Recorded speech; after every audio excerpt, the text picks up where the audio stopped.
$5,000. Cash payment to anyone who can prove that what lying son of a devil Farrakhan is preaching is consistent with the lessons, supreme wisdom, of Master Fard Muhammad Elijah Muhammad's representation of his teacher Master Fard's teachings.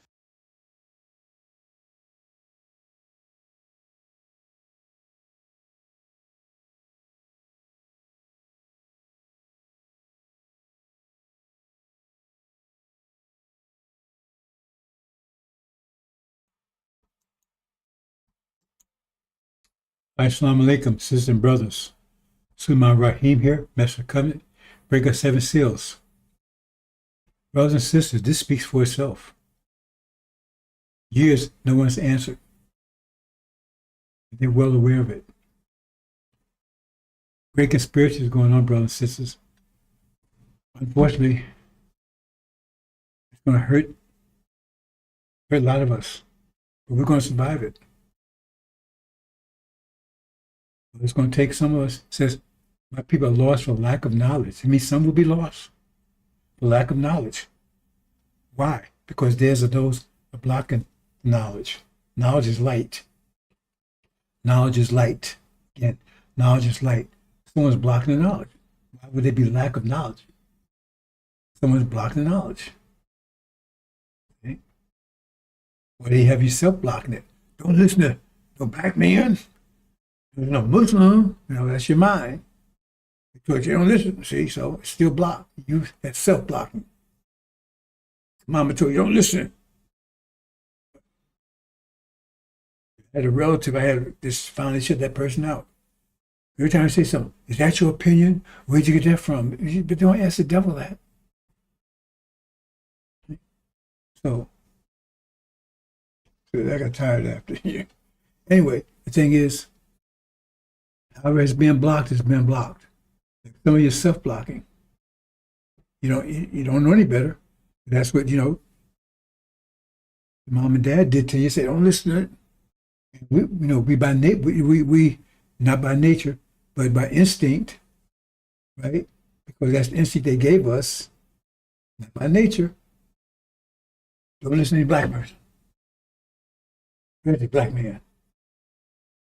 And then black men, we ain't gonna listen to women, right? I mean, it's a vicious cycle. Especially when it's the Muslims. Who's telling you that? So that's self-darkness. You're self-blocking information. Because your mind takes information, you're reacting. Your mind's reacting. It's taking information from what's around you. Information is coming into you, and they're controlling reality here. So they're controlling information that goes in here. So by controlling information that comes into our minds, right, that we further transfer information to our brains, they control your actions. Because your actions are based on information that you have. Yeah, the fools say, well, we never spread Christian by a sword. You have to accept it. Well, how did we get it? How did we get Christians? How did we become Christians? Who gave it to us? We didn't know the reason why most of us that are Christians, because we didn't know there's any other religion. We thought that was all it was. You here, you're in the fields. You didn't even know it was a religion. All you know was that's a natural thing. You got to believe in God. See the damage they did? It wasn't even a religion. It was something, hey, you gotta believe it. You know about Hinduism, Buddhism, Islam, anything. Booker T. Wash, I believe it was him. He said that when he was a child, he see his mother. So she was Muslim, but he didn't know it. So she used to go out early in the morning for it. Mass, anybody got up and put a white sheet of something on the ground and face towards the sun or something. He didn't find until he was older. After he was past that, she was Muslim. She was forbidden to pass on him, because they found that she passed him, they would slaughter both of them. So how do we get it? That's worse than the sword. These people are sick. We don't spread. They spread Muslim, but we don't. That's Tucker Carlson. But we don't. We don't do that. You got to accept it. We didn't. You're forcing on us. We get these names. You forced it on us. You gave us this stuff. And then you blame us for having it. And now, what you're doing is you actively going, you say, well, see, when it started getting past our minds, like Master Muhammad showed up, Noble Drew Ali. See, you didn't have a drug problem in America before that, did you? When it started getting past, they came in, so you can remember, because before they had total control information that went in, so they had total control of you, because you acted on information you had. We was supposed to be slaves, so forth, so on, right? Then they came along and they started breaking through there with additional information. Oh, Africa. You didn't know anything about Africa. Oh, Islam. Yeah, Islam. Oh, we come from another place. Oh, Noble Ali. Oh, there's other names, African names. Oh, see, oh, they had trouble Afrocentric and Eurocentric. Oh, because see, start acting different. The 20s start acting different because you had different information. Marcus Garvey showed up. Noble Drew Ali showed up. Master Fard Muhammad showed up. Followed through with Elijah. Then you start acting different, had different information. Then 20 years, 50 years later, in the 60s, again, more information. People start writing books and start getting, people start talking. Speakers start stepping up like Malcolm and people, and she's got more information. Start acting different. They say, oh, but no, there was a drug problem in the 20s. Now for us, they say, oh, somebody's breaking, see, because the mind was the cage they had us in. Somebody's breaking through that cage. Let's get to the hardware. Let's get some dope in there. Cocaine, heroin. They even further that, but in the 70s said, there's be something harder than that. Some crack. See? Fuck up. They think, ability to think. Not the information. See, before there was a control information. But once information people start coming in and gave more information, they say, oh no, well let's take care of the heart. So if they get it, they can't calculate. If they get the information, they can't calculate it because their brain is messed up. That's what's going on out there right now.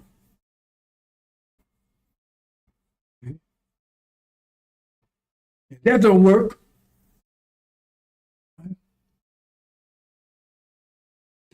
to calculate, destroy the whole thing altogether. Throw some A's at them. Or you think this is just something just happens, huh? Okay. They're desperate. We'll talk about it in a minute. But they're not coming to get this $5,000. Why?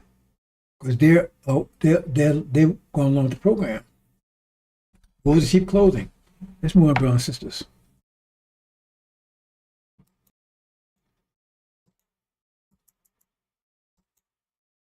Do you then believe in a part of the book and disbelieve in the other? What then is the reward of such among you as do this but disgrace in the life of this world, and on the day of resurrection they shall be sent back to the most grievous chastisement? And Allah is not heedless of what you do. 86 These are they who buy the life of this world for the hereafter, so their chastisement shall not be lightened, nor shall they be helped. If they get it, okay, I'm going to cut to the chase here, brothers and sisters. Elijah taught his basic, remember line, Caucasian white man's devils. He said, after 40 years, we return home. That was the whole objective to get us out of here. Return us home. That story about Moses. Return us home.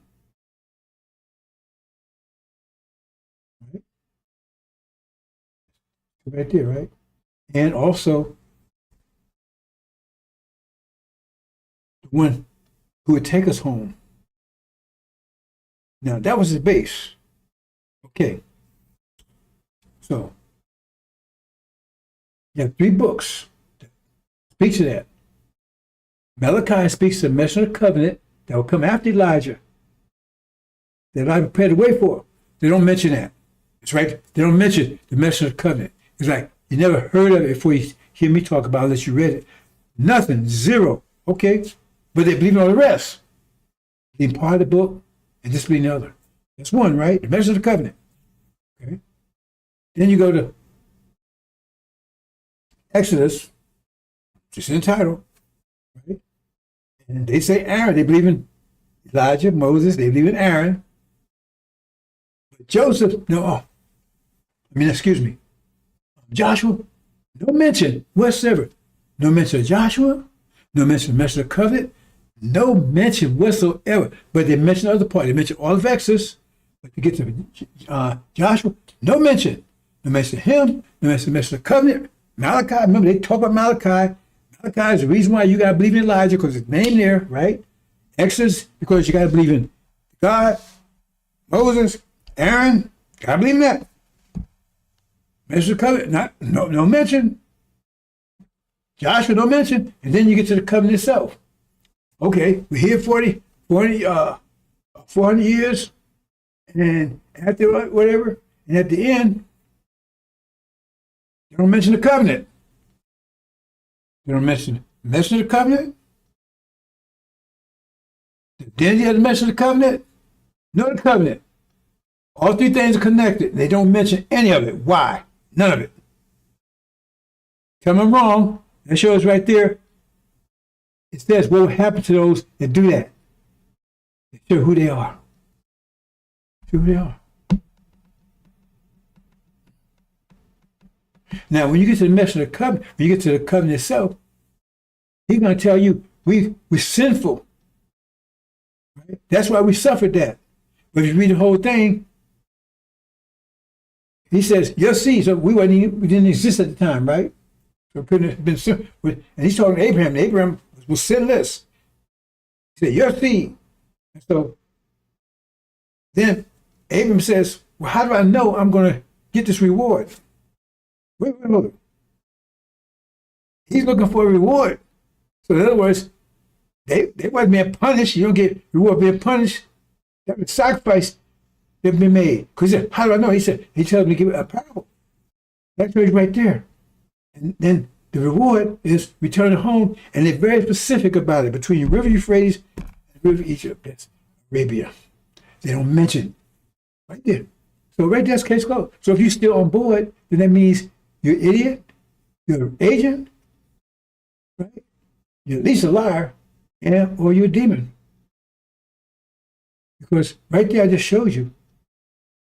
Listen, why they don't mention any of those things. And they're right there prominent. In each one of those cases. Messenger of the covenant is the main subject right there. The covenant, that's the main subject. Joshua, the main subject, he's the Messiah. They want to take you home. Main subject, and they don't mention any of it ever. Never, ever, never, ever. Never, ever. One.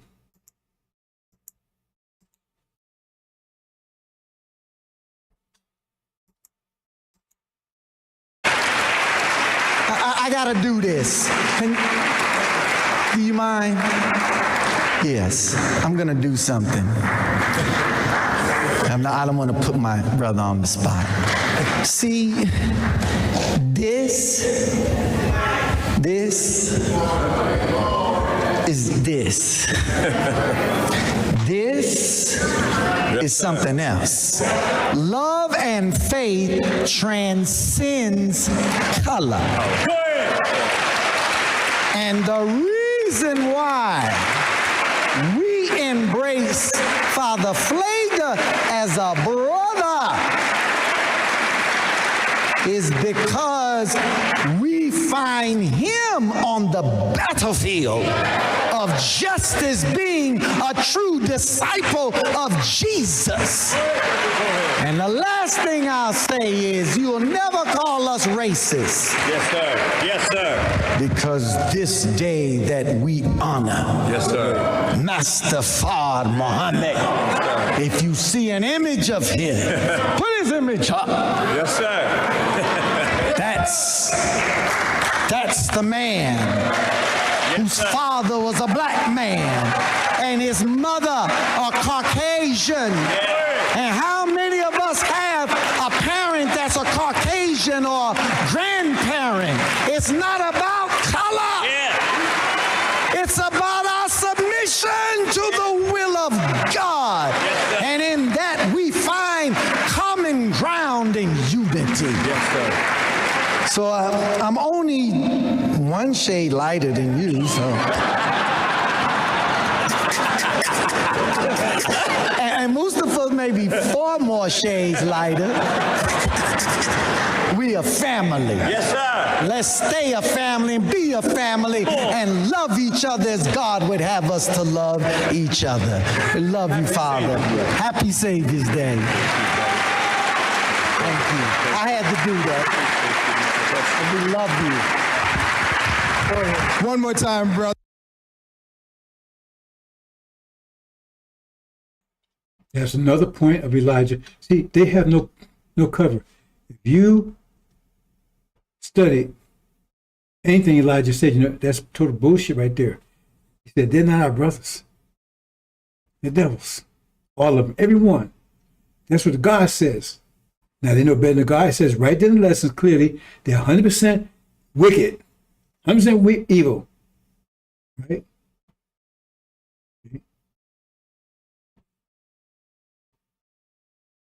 And they have to be taken off the planet. They cannot be redeemed. It's impossible. So they've tried, cannot do it. Now, they try to tell you, Elijah said, don't call them devils. That's supposed to be polite. No, sure it's not polite. He's saying they're not devils. He's saying they're brothers. That's why he said it. People try to ease up on you. See? Slowly. That's where Wallace made a mistake. He took the frog and threw him in the hot water. It jumped right out because of the frog. But if he put him in cold water and slowly heat it up, the frog would stay until he's boiled. Won't see it coming. That's what Farrakhan's done. There's no way in the world that would have been tolerated under Elijah Muhammad or Master Muhammad. Right?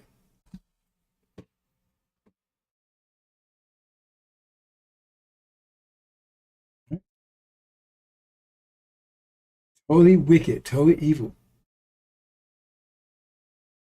Total. Cannot be redeemed. Cannot be. Impossible. Take them off the planet. But he said, they are brothers. Not my brother. And why do you love them so much anyway? Look at the evil they've done to us for 20 years. Why? See, something's wrong there, isn't it? So don't worry, brothers. If they're there with him, that means the demons or agents or whatever. So he's doing his job. Farrakhan's drawing them to him. And that makes the separation easy because all you got to look around and say who's with him and who's. That's why it was easy for Moses or Elijah to say, those with the Lord come with me. It was easy. It wasn't a fight for it was easy. Just those with the Lord. Even in Mark, it was very easy. They recognized him and they ran to him immediately once the light came on. So the separation will be easy. The Farrakhan's doing his job. So we're not trying to pull them out or trying to convince them. We're not trying to save them. What's the point of putting a gold into a furnace and then all the dross is flowing off of it and then you can put it back in? What's the point of that?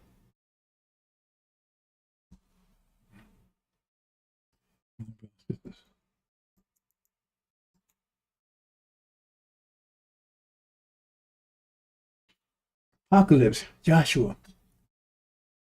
I'm going to talk more about that later on, brothers and sisters, not today, but Joshua. They obviously don't want you to know who Joshua is. Because if you read Exodus, Exodus is the roadmap from the time of our imprisonment all the way to going home. The whole thing there. But they stop at Aaron. What about Joshua? He's the one, the Messiah. But no, they tell you this person called Jesus Messiah, and that happened to be Farrakhan, who's pissing his shit in the bag right now. Can't wipe his own ass. What's this? And it's clear to tell you Joshua. And the point is, you don't find this name Jesus in the scripture anywhere, not in the transcripts. So what's going on here? Plus, he's supposed to have woolly hair and dark skin, but the picture they give you, he's white, blonde hair, blue eyes.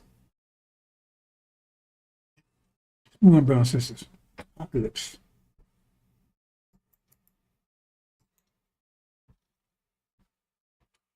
So let's talk about this winter, brother and sister, again. I try to make it as simple as possible.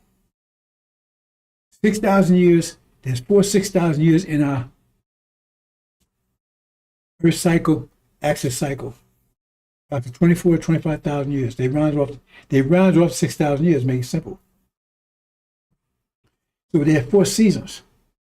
And we're coming through the winter season now. So winter season, if we're summer people, then we're gonna have trouble in the winter season. And I'm going into more detail on this maybe later in the week, brothers and sisters, maybe next week. Depends on how things work out. But each season has its organization, its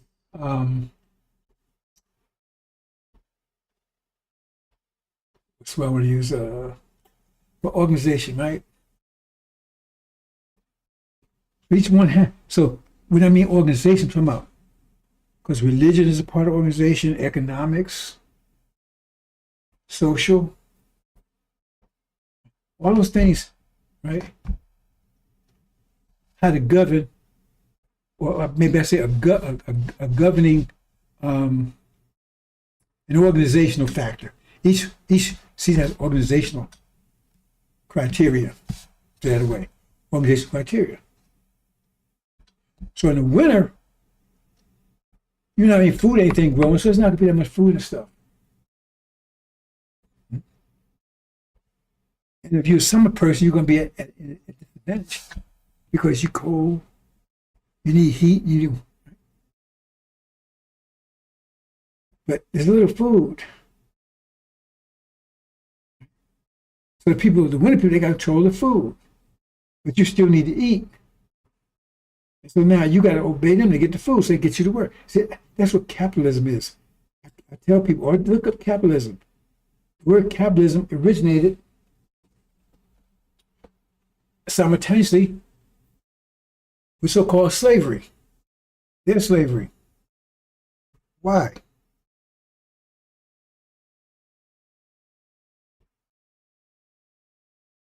Forgive me a minute, boss. I meant to include this and I forgot. So let me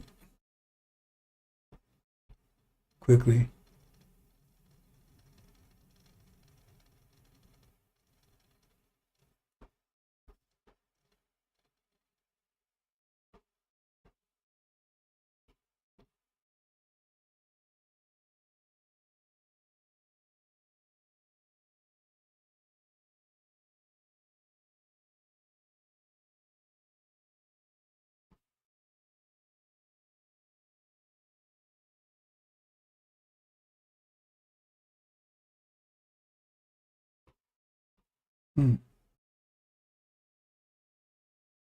Okay, you can look up for yourself, boss. Time for this right now. I've done it before. I meant to include it in the presentation. Anyway, there was no such thing as capitalism prior to our so-called slavery. Because think about it. You have so-called socialism, right? And it has a certain connotation to it. You have communism, right? Okay. But they speak to a certain type of economic system. See, and communism combine government and economic system. But socialism is a economic system.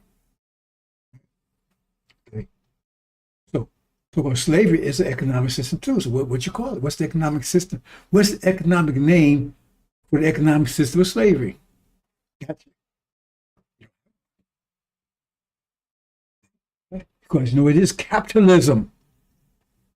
But they won't tell you that. Because it'd be too obvious. Maximum profit, minimum overhead. If you get somebody to work for nothing, you make maximum profit. That's the name of the economics for enslavement, capitalism. It's an economic system, isn't it? So if that's not, what is the economic name system for slavery? What is it? Tell me.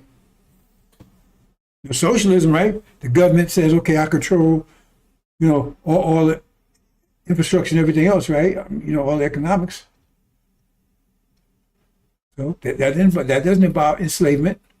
So what's the economic system for enslavement? Capitalism. They can't tell you that because the name didn't even come into existence until there was no need for it because, right? They didn't have it. So what's capitalism? Check it out. And you got people, I'm a capitalist. You know what you're talking about? Okay. So that was a system because remember, then that's part of the winter, enslavement. Because if there's not much food and you control the food, then you could demand whatever you want for that food. You want food? You got just you can try whatever you want. So hey, you gotta listen to me, you gotta be my slave. You want to eat, even if they feed you shit like they fed us shitlings, well, it kept us alive. Kept us alive. That's right. It has eaten shit for years. Hundreds of years has eaten shit. Tell me shitlings ain't shit. And they still sell it at Walmart. Isn't that interesting? They still sell, somebody's buying it. White folks don't eat it. Show me one white folks person that eat chitlins. You can't find any. They bad to us. So maximum profit, minimum overhead. Feed them shit. Work the hell out of them. And they realize that's how America got rich. Let's not making anything up. That's simple. Find where the capitalism come from. That's the name. They can't tell you that now. Just like they can't tell you that you're a slave still. They can't call it that because then you rebel. You get upset. You're a slave right now. And we work for the devils. All of us are slaves here. It's just we're slaves like the industrial age. They tell you what to do. You work. They got a taskmaster, a supervisor, so forth, so on. So that's organization. That's a organization attribute for the winner.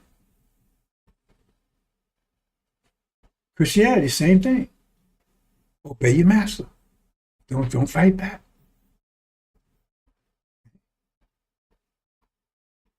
Don't worry about heaven you get after you die. They won't be looking for it here. But you're in hell. But you work hard, you get there. If you think about all these are things designed by organization types for winner. Capitalism. Christianity.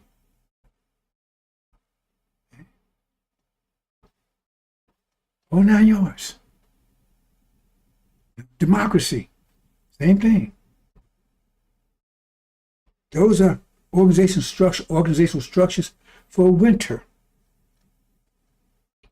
So when you get the spring, you don't have an organizational structure. First of all, you have plenty of food, so nobody has to.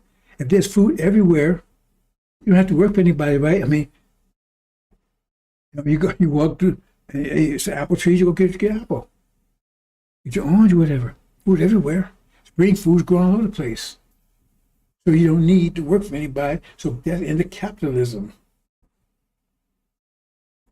And now you can enjoy heaven while you're alive.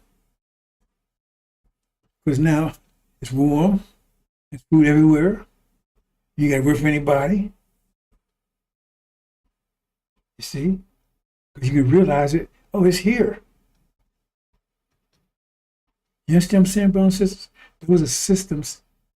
And summer has a different system altogether. So the point is what's happening right now. So if you think the winter, but see, they're winter people, and they were born in the winter, they were created in the winter, and they don't know anything about any other season. They're 6,000 years, 6,000, they're bracketed with the 6,000 years. They came in 6,000 years. It's like a daffodil. A daffodil comes into existence in the spring, right? It doesn't know anything about any winter. It knows that, man, when the spring, fall comes, things it's not working. Things ain't working too well anymore. They don't know about spring. They don't know it is a spring. For them, winter is always going to be like that. You understand that? They think winter is going to be like that. Like winter, that's what they found. That's where it is. It's always like that. They tell you that, so therefore you have no hope. So the only hope you have is praise Jesus. And I won't be cold in heaven, but if I obey Master. See? Because you think this always gonna be you're doomed forever. Because remember, you're supposed to be a slave forever. So forth, so on. I'm trying to keep this short, brothers and sisters. But there's a spring. So therefore, you think you're doomed. You have no hope. You got to obey Master. Only hope you got is Jesus after you die, and then maybe you go to heaven. And if you don't obey Master, you can go to a place worse than hell. You already see hell is like it's worse than this. Whoa, I don't want to go there. Then someone shows up and says, "Hey man, there's another season. What's that? Another season? What's that? What's that? But me after we die? No, man. It's gonna be coming. This is the winter season. There's a spring season coming around. What are you talking about? That's the attitude we had. What are you talking about? There's another season? I mean, this is so Master Muhammad shows up and says, hey, there's another season there. And here's Elijah. He's gonna be telling you about it. It's coming in. Now you got a vision. Oh, we got hope now. We got hope. Let's band together. We got hope. Maybe we can work together and we eat less, but maybe we can, just since we're together, we can do, we have enough to keep ourselves together because spring coming in, Let's try to work together here. But then Master ain't gonna like that. Because now you unifying because he kept you divided, work for him. Now you starting to try to do something for yourself and say, hey, what are you doing that for? Oh, because ain't no spring coming in, nigga. You get that from him.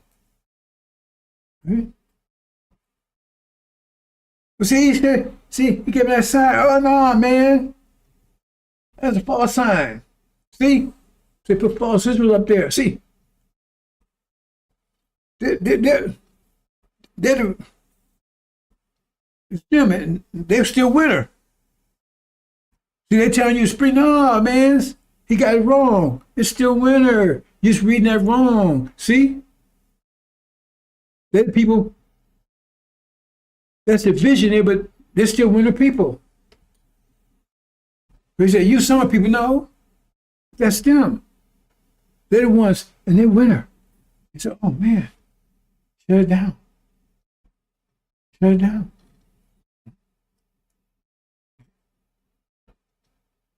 But then they send a messenger coming in who start to warm things up. But no the spring vibrations out there. So wait a minute, something happening.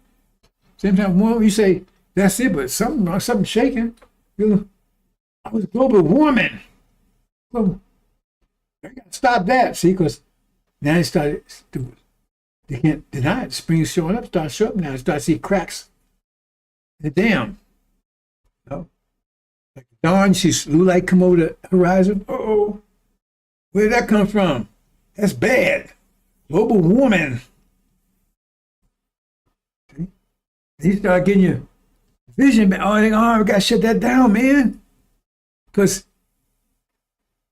that's energizing them. And we getting sunburns and carrying on. And our kingdom is getting weak. Because it start warming up.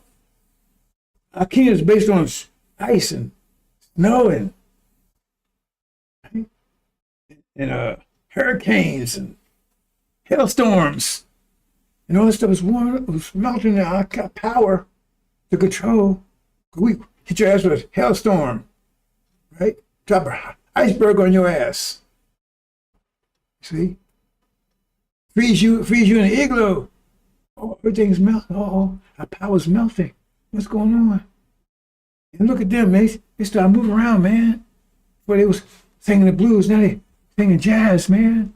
Now I'm black. I ain't niggers no more. I'm a colored person. Now I'm black and I'm proud. Hey, man. Ooh, they're getting excited. And look at us, man. Our power's getting weaker and weaker and weaker. What are we going to do? Our kingdom is melting. And they say it's because the spring coming in, we can have that. That global warming, that's bad for us. You understand, brothers and sisters? That's exactly what's happening. They tell all that stuff is bad. It's good for you. Look at this new technology, AI and all that kind of stuff. Yeah. Where'd that come from? That's ours. We're going to take it to the next. See? Oh, because they lose control of everything. Hope you understand, brothers and sisters. So here, winners, right? And then what? That's Rahman shows up, Nubadru Ali, Mars Garvey.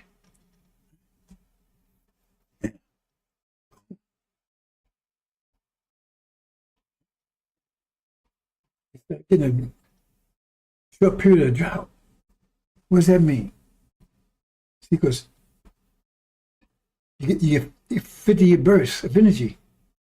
50-year bursts of energy. I'm not going into details, I got to explain out there, but it's momentum in heaven and earth, kind of a sudden. So we get energy bursts, the universe is contracting, we get a wave of energy, every 50 years, will energize us, energize the whole planet. Now the planet more energized, right? Warming up. Eventually the polar caps will melt. Polar caps, North, South Pole, revealed 2 new continents that have been frozen. The deserts start turning into fertile land because now you got plenty of water. Winter people, their cities are dying because most of their cities are along the coast Now the water's rising, it takes down their cities. So but they say, oh, that's bad, man. Global warming is bad. We gotta stop it. Yeah, they do, but if they won't allow it, they can't stop it because spring is coming in. See? So you got that thing. And so the point is that there's a war because they're resisting the spring, and you encouraging the spring. Some of you resist the spring because they got you confused.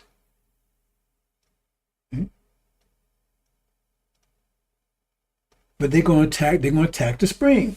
They're going to stop it. Attack you. So the point is, they've used up all the energy. In the last 50 years, we lose up all the energy. So we're going to a short period of drought.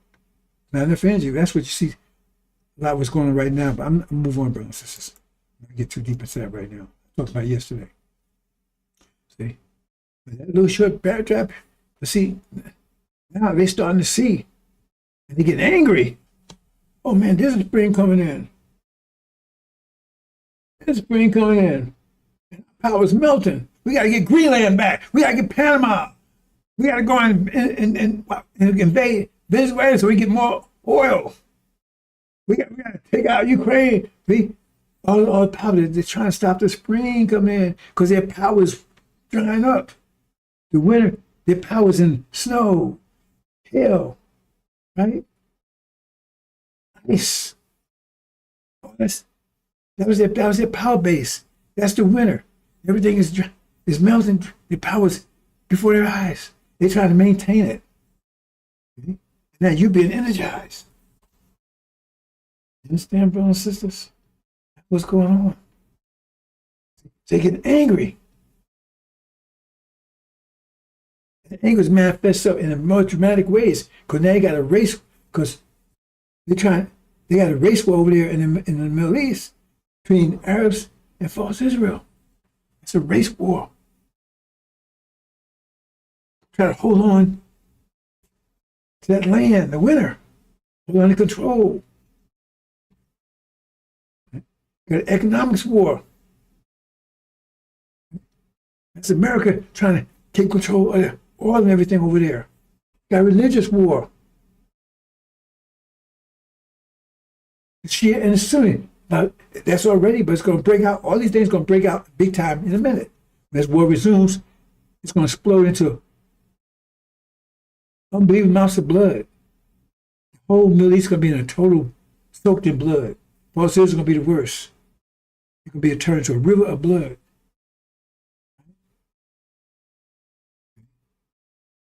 And Gog and Magog, right? They're gonna be bloody, so bloody. Running out of there. It's on fire. And as soon as she's going after it, and the sands of Arabia's gonna be soaked in blood, soaked in blood.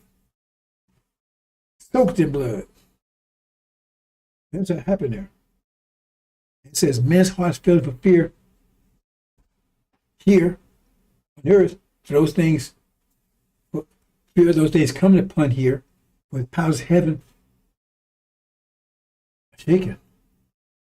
We understand the angel and everything, you understand heaven represents the Middle East. We're going to talk about that a little more in a minute. So you know it's coming here. A race war is coming here. Economics war is coming here. Religious war is coming here. On a super scale, worse than over there.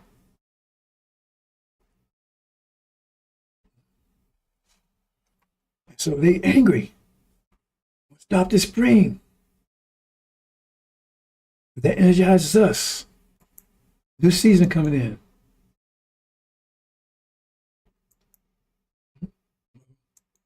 See?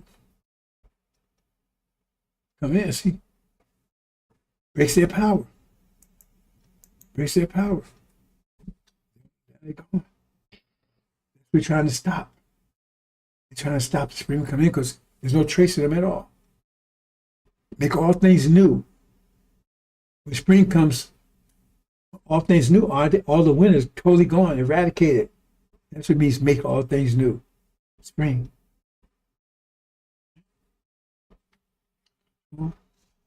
Everything trying to stop it. That's for your advantage.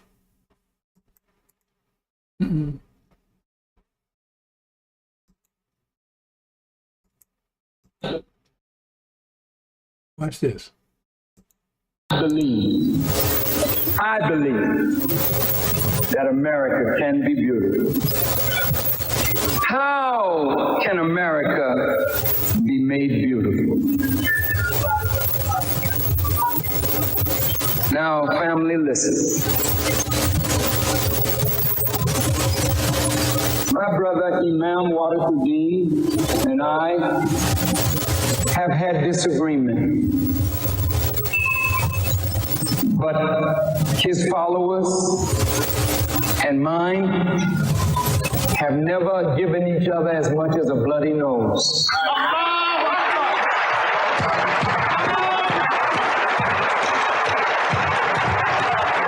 Because in spite of our differences, there's a deep love in us. We don't like the things about our nation that is not good, but I don't want to live anywhere else. I want America to be made right. I don't want to see America go the way of Rome and Babylon and Sodom and Gomorrah. But why won't she go that way if the men of religion and the women of religion keep silent?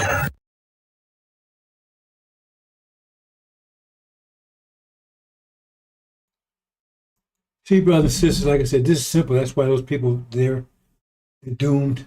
We don't bother them. He's proven right there. If you understand what I just told you, he's a part of the winner. He just said, I don't want to leave here. I want to stay right here. He's a multimillionaire. How did he become multimillionaire? He doesn't have a job. He doesn't have a business. Because his wealth is in money. Money is tied to snow, hail, and all that. That's their power. So all that's going to go. It's on already. They're in trouble right now. It's melting already. They're in several $1 trillion worth of debt. You're in debt, right? It means your money is already evaporating. He's telling you, no, he's a winner person. He don't want to leave here. He wants to stay right here. Why is he in such love with America? They raped us, beat us, tormented us for hundreds of years. So why is he pleading for America? Why? When God says he's going to judge America and destroy it for what they did, but he don't want to see it happen. But yeah, he said he's in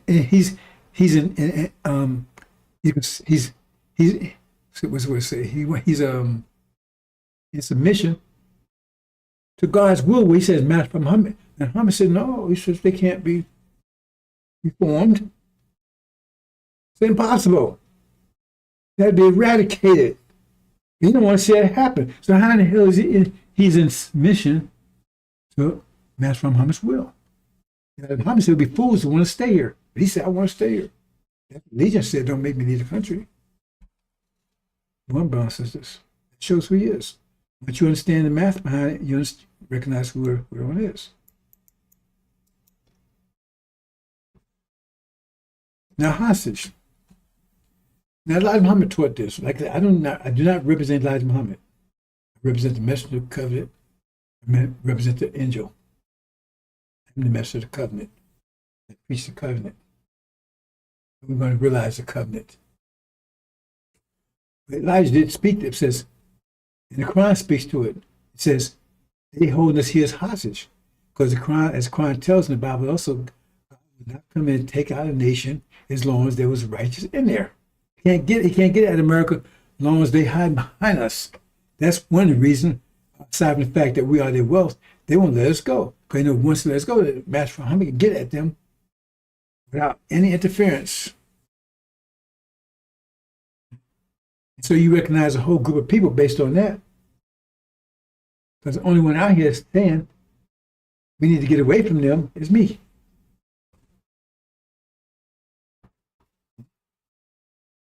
You here is hot. They want to keep you here, maintain their wealth and for protection from the God. Because it tells you in how you live. I mean, Mount City has arrived and for America, the destruction would be terrible. So he's here to keep us hostage. Here's some of the dogs. Look at this dog here. He calls himself Son of Man. Look at him. He represents Sunnism, which is against us. American flag. You want to stay here, get reparations, get paid, and you send me money. What did he comment? Got a comment? Stay here. Stay here with America.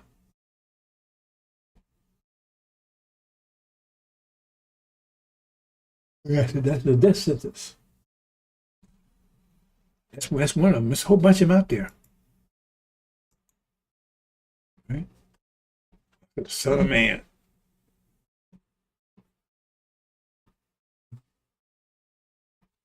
Stay here. Be good with America, but stay if you want to, brothers and sisters. See what they did to us? It takes a force to every act. It says an object stays in motion unless it's acted by another force. That's they call so-called Newton's laws, right? Anyway, action, reaction. So right now, our thought pattern is based on a reaction to circumstance we find ourselves in. Circumstance we find ourselves in. Our thought process reacting to that. Reaction is an action. So even the action is based on, right, the information given us.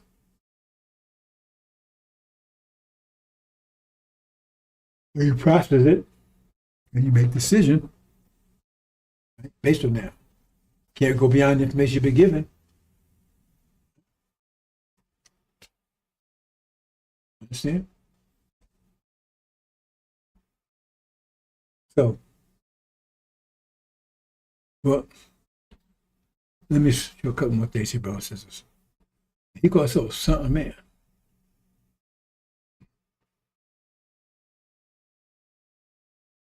Well, okay. If you push a balloon underwater, it's an inflated balloon. It's not its nature to be underwater. So you got to put it underwater. That's one force. You put it underwater. Second force, doing him double what it done to you. Starting to ring a bell now. Because if you take a force to put you underwater, it's one force. You have to add more to keep you under the water. One push you underwater, one to keep you under the water.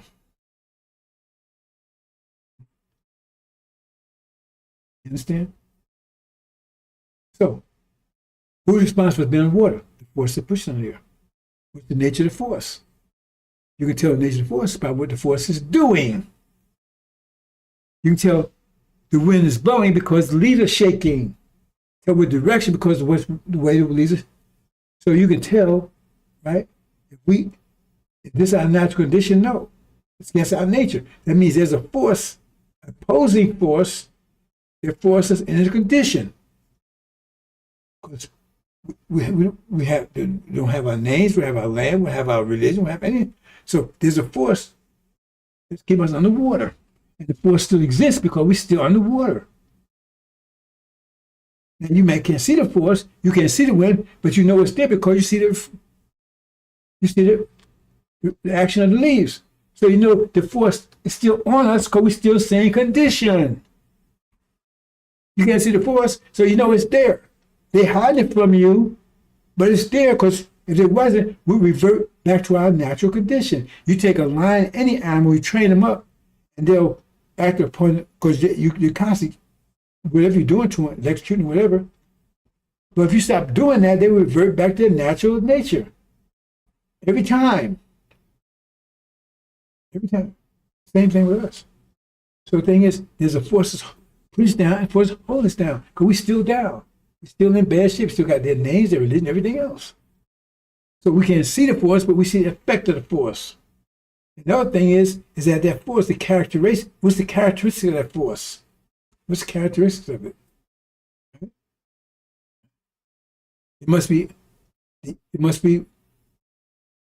exactly like the effect.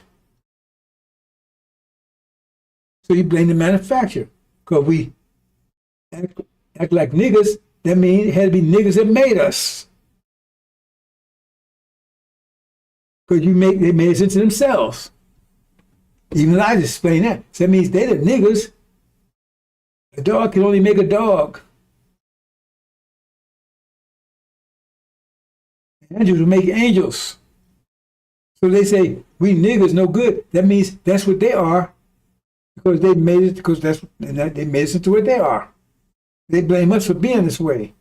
When it was them that put us this way, because that's them. Because we got their name, their language, right? So that's them. But they don't want you to see it that way. One brothers and sisters. Then you got these clowns. Confused, ass kissers, a Farrakhan, head squarely up Farrakhan's ass, squarely situated. They blocked the truth, resisted. They once twisted scripture every day. You go there, they believe part of the book, this and the other. It's them. That's what you're up against. You got all these people that's out there, and their job is to confuse you, keep you from seeing the light. Until it's too late.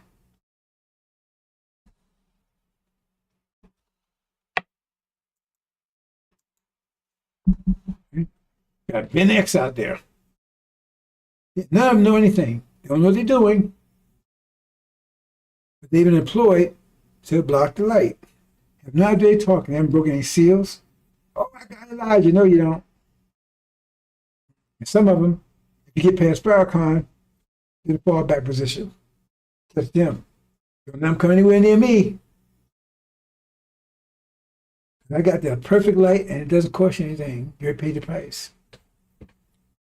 That's these people out there blocking this light. Steve, These are liars. All before me was, these are liars. And these, Hebrew Israelite stuff. They out there too. Like, oh, yeah, we original people here. Well, okay, well, we the Hebrews.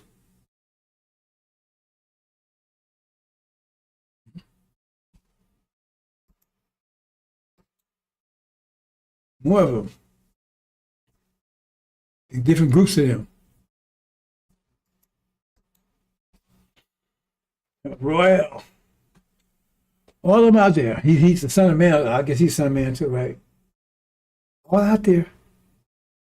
You see, I'd like to confuse you. Oh, okay, well, try him. I guess I'll try that one. Keep you confused, divided.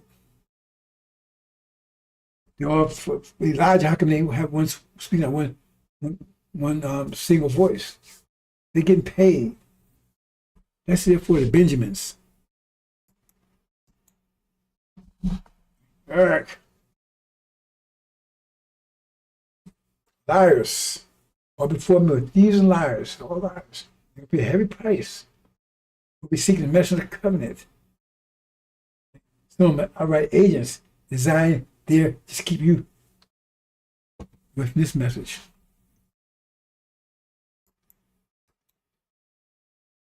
You see? Fool. Don't know anything. Said God was Russia. Get that from a Christian. That's wrong. Dallas, always crying all the time. You want reparations. But what did all of them have in common? Stay here. Keep them here. Keep them here. Keep them here. All of them have the same thing in common. No one talking about leaving here. We work for the devil. Remember, we're hostages. Keep him from attacking us. Keep we hostages. Right? So,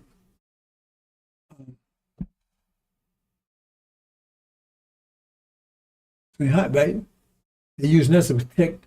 They're using us to shield them from Master Muhammad's wrath. They forgot about the Lamb's wrath. Melchizedek. See, all of them out there the bullshit. They know nothing. He's Melchizedek. Here's another array. Fools, Farrakhan's fools. Sycophants. Yes, grab Farrakhan's ass. Grab there. I guess everybody told him that it's cup is empty. Because now he shouldn't piss in the bed. Ain't nothing up here. Ain't here for this. Ain't nothing up there to eat. See? Because you think that brown stuff is honey anyway. He told you, yeah, it's honey. Or idiots. Every one of them are agents. Either way, it's still idiots.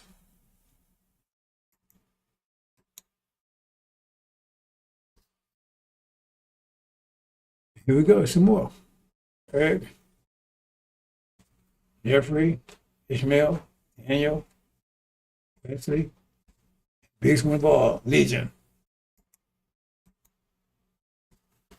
Again, same ones. Blocking that truth. Blocking the angel, because now people have to flee and panic. What do you think our people going to do to them?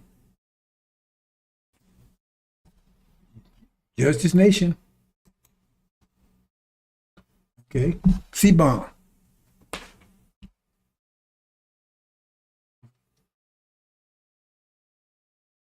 Now, over there, God said they building a C-bomb. You're building a C-bomb. Look, they've been attacking them for what? 70-some years? So all that's building up.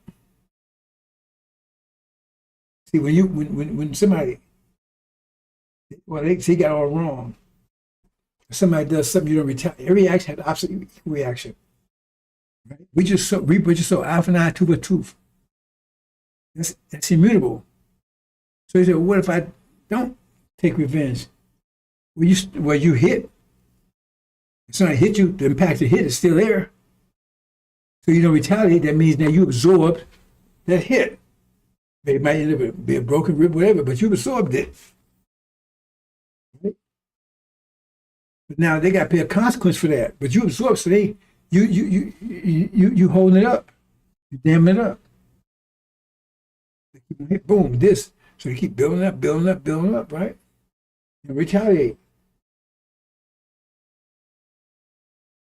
So in Palestine, Palestinians are building a C-bomb because they not retaliate. Hamas is, but the regular people, right?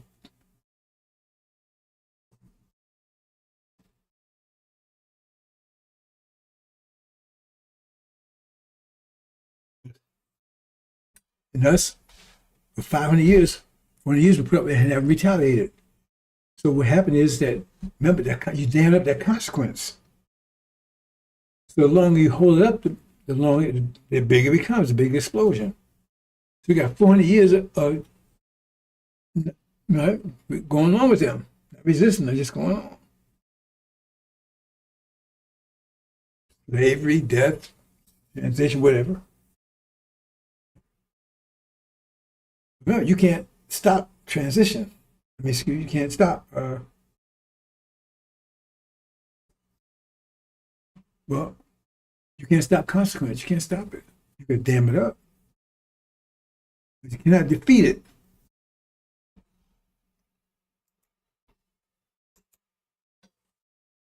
Here you go right here, see? This is them hitting us.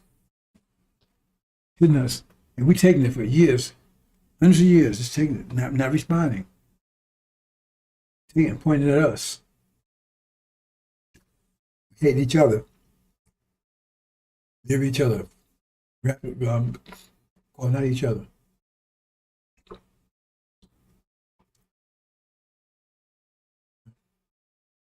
Hundreds of years. All this pent up. So you look at us, that's the condition we're in. This is the result. We're turning, and they've got fire turning against ourselves. You're the fault. You're the reason why you're under the water. All the thing is pointed back at ourselves. We're wicked, we're stupid. All the force pointed back at ourselves. Because you have an explosion and an implosion. Implosion means it explodes inwardly. Explosion explodes outwardly. Here you got implosion situation. Then what?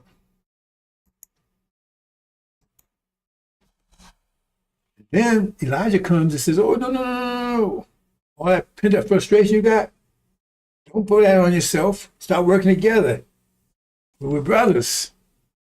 Now the devil, start working together. We're brothers, start working together.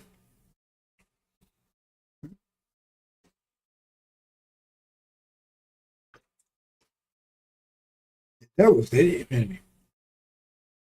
But don't fight, don't fight them. Just hold it in. Keep taking it, because right now they're fueling C-bomb. They're fueling it, but we're creating it by submission. Submit to Adam. That's what it's talking about. So now we're building all this. So you see the effect of us. Look at how condition we are. That shows what they did to us. Now you see the effect of it. Okay. So we know if we niggers, that means it was niggers that made us. They've been a manufacturer. It's there. They made it themselves. We got their names, their religion, their culture. Oh, but we got everything else from them, but we're actors independent. No. All one thing. That's where he comes. Then what happened? He said, oh man. He said, let my people go. They're about to explode. Trying to give a heads up, you better let them go. Remember, this been discipline. It's what's been discipline. It's pointed out what's the devil's, but it's been this discipline. And then a Pharaoh comes in. Oh no, man! They're gonna explode. No, go in there, Pharaoh. Stop them from exploding. Have them implode. Tell them they're the problem. We good people. We ain't devils. They're the problem. They're wicked. They're sinful. Have turn any back on themselves. That's what Pharaoh can do. That's why it's worse out there now since the so-called Man March than it was before. It's worse. More killing and everything else since then. Did he make things better? They didn't go back to Pharaoh. They went back to Jesus. And now it's worse out there than it was back in it's worse. Because they didn't want to hear that shit. He was talking about, oh. And plus, he's taking embarrassing before the whole world. He's embarrassing black people, our original people, and for the whole world. Because he says, hey, raise your hand and say, I will stop beating my wife.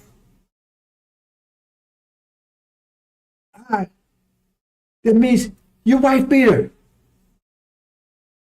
So in other words, he just made other world see that we wicked, evil, no good niggers. Oh, I will stop taking drugs. Hold your hand up now.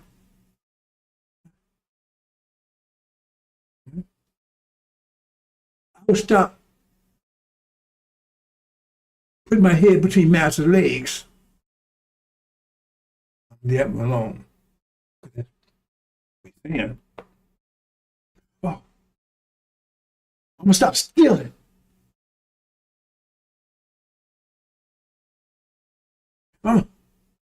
You telling how well that you're guilty of all that stuff. You see what I'm saying? Because you don't got to stop it. No mention of who put in that condition. So now he got you bearing witness that you're nothing but a wicked, evil, no good niggers. You don't get it? You that fool you like that? That's exactly what you were saying. You was telling the whole world those are things that you're doing. He made no mention about they forced us to do it. They put us in that condition. No mention whatsoever. Oh, it's our fault we're in a condition. And we need to stop doing it. And you bear witness that I'm doing it. I will stop. That means you're doing it. If you can't stop, I'm saying, these people see what the hell he's doing to them? He's showing you up to be fools to the whole world. You wicked, evil, and you miss to America. You miss these white people. No way they don't want no niggas around. Look at you. You don't get it? Exactly what he did. Because worse now. Because now, oh, everybody's wicked. It means, oh man, damn. And your brain gonna calculate. That means everybody, all of us are wicked. So you're not gonna trust each other, are you? You're not gonna trust it because we all admit it. We all wicked. We're evil. So now you just kill any trust factor there, any love. You killed it. Why would you love evil, wicked people? He made it worse for the. That's why nobody showed up in the second one, and it's worse I did now, and you don't get it. He did that. He did that. And then you make you think you're going to be better. Why are you going to be better? You got to blame the cause, not the effect. Blame the cause, not the effect. Don't blame the leaves, blame the wind. Because you're blaming the leaves. Why are you still shaking? You better stop shaking. How you going to stop shaking? The wind keep blowing. That shows you how they are. These devils, they still doing it because we still in this condition. They're all evil, all wicked. That's simple mathematics right there, brothers and sisters. That's simple mathematics. But he turned on his head and have you say, bear witness that you ain't nothing but sick, evil, wicked niggers for the whole world to see. And you saying, yes, I am. I'm going to stop being a stupid, sick nigger.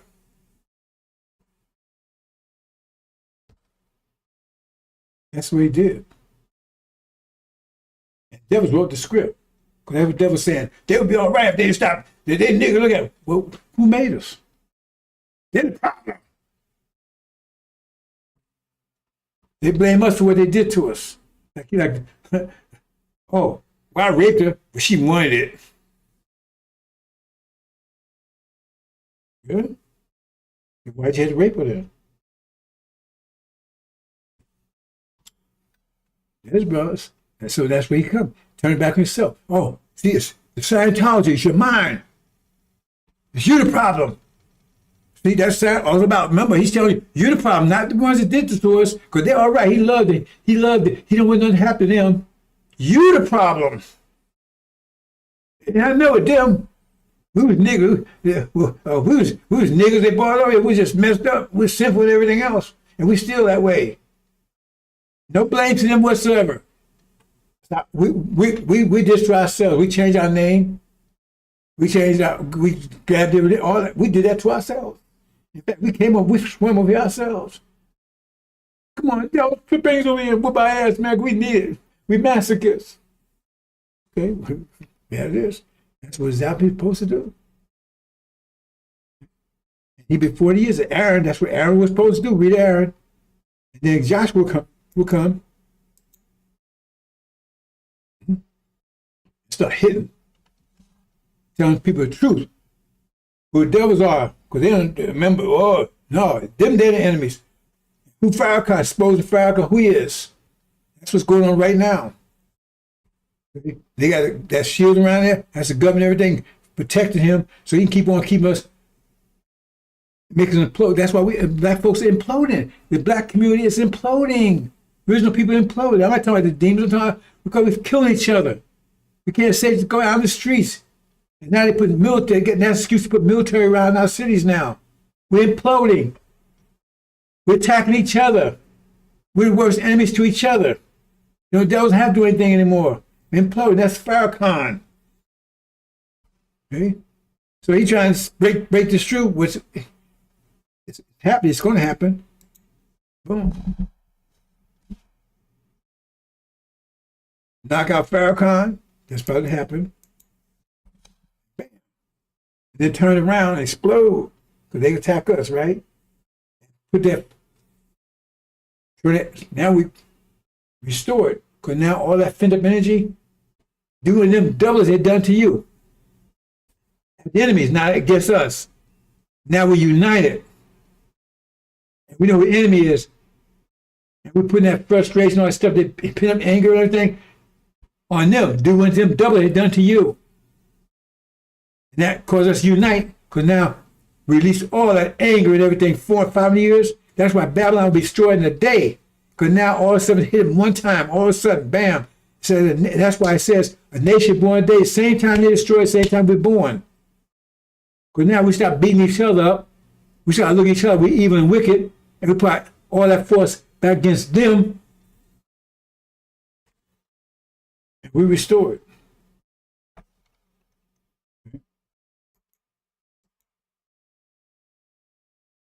That's what happened, brothers and sisters.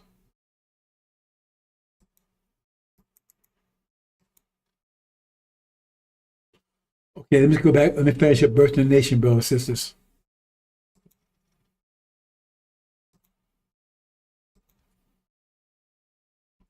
Now I'm gonna point out a couple of things. I got distracted. I've got the situation with a couple of hours with another issue, so I'm gonna make this short. Maybe tomorrow I'll elaborate. Right.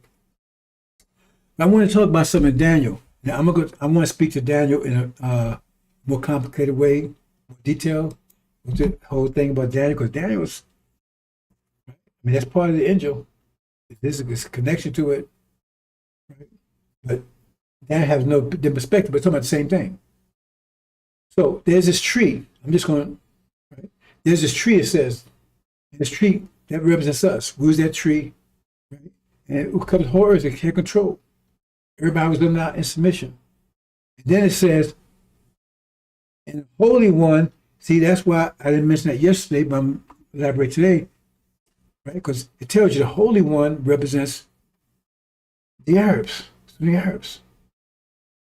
What happened to the Holy One? It says, and the Holy One came down from heaven. You understand Daniel? You know, heaven and in the angel, the Middle East. So that confirms it. They came and cut us down. They're the ones betrayed us. They're the ones, because remember, they have our half brothers, but Abraham had a son, Ishmael, his servant, and then he had Isaac by Sarah, and the promise with Isaac, but Ishmael got angry with that. So when you go down the line, Joseph represents the descendant of Isaac. His brothers, descendant of Ishmael, they took and threw Joseph into bondage to be destroyed, to be killed. They threw him in the wilderness to be killed, to be forgotten. They took everything he had, and that's what's happening. They got land, a language, a culture, a religion, they got it all. That's what it says. The watch came down and cut it down. He cried aloud, said, hold down a tree and cut off its branch and shake off the leaves and scatter its fruit and let us destroy it. He gave to us the devils to destroy, break our power totally. And we'd be wandering around like wild animals. That's what it says right there. Pay a close attention. I read these things clearly, brothers and sisters. They're our enemy. We're going to take it all back. It says, a holy one, that's how you know the holy one. But the point is reverse happening right now. Because I tell you, consequence, see, we build that seed bomb. That seed bomb, right? That's not only against the devils, it's also against everybody that does something to us. Every action has an opposite reaction. So therefore, everyone has done something to us. So we're going to take and we're going after the whole goddamn planet. So we know what the devil's done, and we know what Ishmael's done. And so it's going to be reversed on them. That's why it says the end will not come to breaking the power of the holy people. They had our power. They broke our power. Had our power broken by giving us over to Gog and Magog.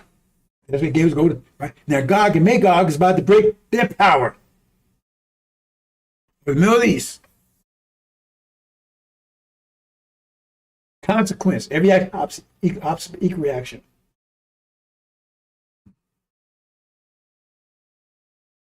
And so, as far as Israel had a race war against us, see, that comes out of the so-called Old Testament. We were their book. We were doomed to be slaves forever.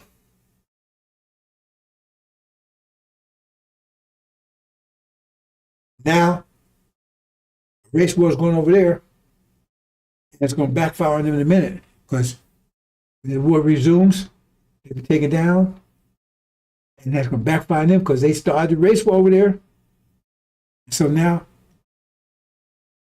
they'll be surrounded by Arabs. They have no mercy on it whatsoever. It's zero, like they have them right now. I said it right in the obituary. Race war will take place in the Middle East. This race war is going on right now. Abomination desolation, but they won't call it that. That's exactly what it is. Abomination desolation. It's a race war. Going over there right now. It's coming here. Men's hearts fail for fear. Those days coming upon the earth, because the powers of heaven be shaken. The powers of heaven, the powers being shaken. They said they had to be destroyed.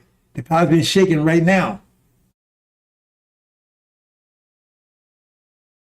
Race war over there, economic war.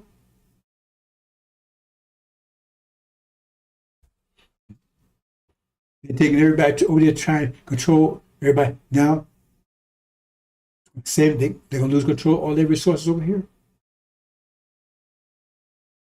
I'm not going to go into a lot of detail, but I think she get the message right about now. What's going on there? What's happening here? There's going to be total economic war here, racial war, religious war. Off the page. It's been worse here than over there. That tells you right there. They're the ones that started Joseph. They did to us. Now we're going to take back everything that was taken from us. If we make own a cream of planet Earth, God universe, we got a lot to take back, don't we? And not just a lot. We got everything to take back. I'm not going to read all that, but you can read it later. Aramaic Bible in plain English. Mm-hmm. 1 and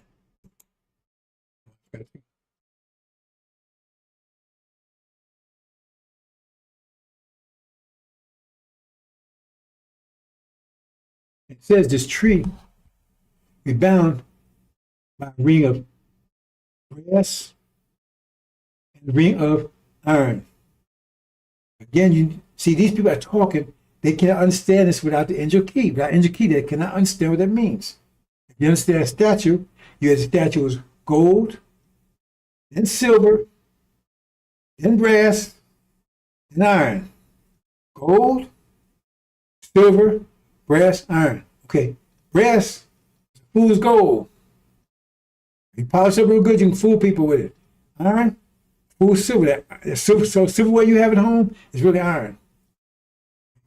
So, what they're telling you is that brass is pretending to be gold. Now it says the image of gold. When it says image of gold, that means this is something that's pretending to be the gold. And the image of gold is false Israel, pretending to be us. So they're the band of brass. And iron, right, is God, Magog, right? Pretending to be, because the silver represents Egypt. In Africa, remember, they pretend they was, Egypt was run by Caucasian. They didn't. So, you see what I'm saying? So it tells you that people cut down and then be enslaved and bound. They try, we had nothing to do with that. No, it says, no, both false Israel and Europeans, they Europeans too. They both enslaved us, persecuted us. So now, time of consequence. We help as a seed bomb. So a seed bomb explodes, you hold it up like a dam. So you can turn a dam to explosion. That's what you do. When you dam something, you turn it to explosion because it builds up, builds. Then when the dam breaks, boom, explosion. So what they've been doing to us, 20 years, you got a super explosion because all that's going to come out in one day. It's going to let loose, boom. It's going to blow Babylon away in one day. But it says, same day, we're born. We took out enemies at the same time. Aramaic Bible in planing.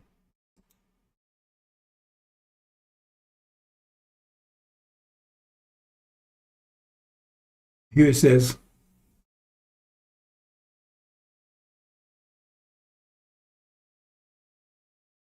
I didn't color code it, but right down here, go to verse 7, I believe. It says, and I heard the man clothed in linen, which was upon the waters of the river, when he held up his right hand and his left hand unto heaven, and swore him that lived forever and ever, to heaven, right?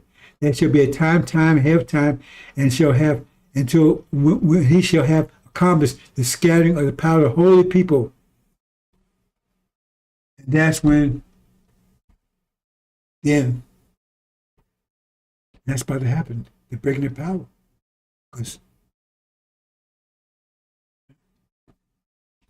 the bloodbath there, brothers and sisters. Bloodbath here. Aramaic Bible in planing. See, right now, they confuse you because they don't want you to know about Joshua. I'm going to close it in a minute. So they put a false sign there, 48. False Israel. They were hating them for thousands of years, and all of a sudden they love them because Elijah Muhammad said, no, we choose Abraham. No, we got. They want you to know about Joshua. That's why Farrakhan don't mention it either. Oh, no, they put false Israel up there. It was killing them, almost eradicating them, and then all of a sudden, they loved them because that's why they're there. But now, that's what we see Jerusalem surrounded by armies. It's destruction. That means when they see this coming apart, that means people are going to get a common vision. Because now they realize they choose Abraham. And spring is coming. It's about to happen. And that's why Muhammad's going to make this happen. It's a unifying factor. This is where we was. Where they brought us in captivity.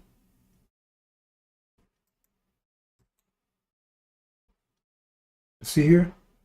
Here it is. They got out on us. We're in America. See?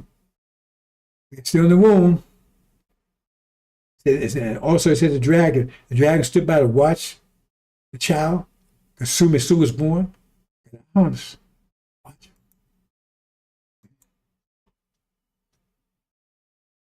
Here it is. See, everybody's against that child. Sunnism, the demons, and devils. Trying to stop that child being born. It's pregnant in America. Okay. The child's born. Back in Arabia, home. They can't stop it. Spring is coming. And it's, like I said, the problem with demons, right now we mix together. So our power is weakened, and their power is weak because we mix all together. So they causing us all kinds of havoc, right? But we diminish their power because we ain't responding like they want us to respond. They causing all this, hey, let's go riot, let's do this. So both our powers being diminished because we mix together.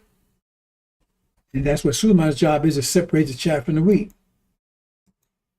That happens now, you got two armies. See the great army? We had to leave it out here, and this one, the demon army, the locust army, they're going to fight to take America. Then you got the devil army. Three main armies. I'm going to leave it there, brothers and sisters. I didn't get as much, like I said, I was distracted because I spent an hour and a half doing something else. So I'm going to leave it there. Maybe tomorrow if I look at it, some more things. That's pretty much it. And small things I want to talk about, but that's my fault. I let myself get distracted. Oh, I'm going to leave it there, brothers and sisters. What the point is, everything is in place. We're hostages. Make that clear. They hold us because the Quran tells us, and the Bible tells us, Allah will not destroy a nation while there's righteous people there. That's why they're holding us down. They keep us ignorant to ourselves. We're still here because we're still messed up. So that means they still, what took to get us in this condition is still working because we still stand in condition. What took to get us in this condition is still being applied because we're still in the condition. Because once it stops applying, we're going to revert back to who we were before we got here. And we wasn't running around in the jungle with bones in our noses. They're trying to tell you. So it means, oh, you should be glad we're not in this condition. So the thing is, they're almost hostage because Matchrock can't get at them. So that's why the plagues came. Because he wants to get them and destroy them. That's why he's sending the goat here. The 10 horns, that's another story together. I was going to talk about all that today, but I got distracted. So, horse hostage. And so, you listen to these people. And all those people I showed you, what they got in common. That showed you, once you understand, you know who's who, what's what. All of them talking, staying here. That means they're part of the hostage situation. Oh, you're here. All of them, same in common. Oh, stay here. Love America. We'll get reparated. Every one of them saying the same thing. Now, one of them talking about leaving, get them up under the feet that's holding us down under. Now, one of them is saying it. They're all talking about staying here. Eric X, Roy, all of them. They show you who they are. They're working for the devil. They're here because that's why he got it. Oh, make sure everybody stays. Oh, you get past Farrakhan, we got the so-called son of man out there. Because he looked like the messenger of the covenant.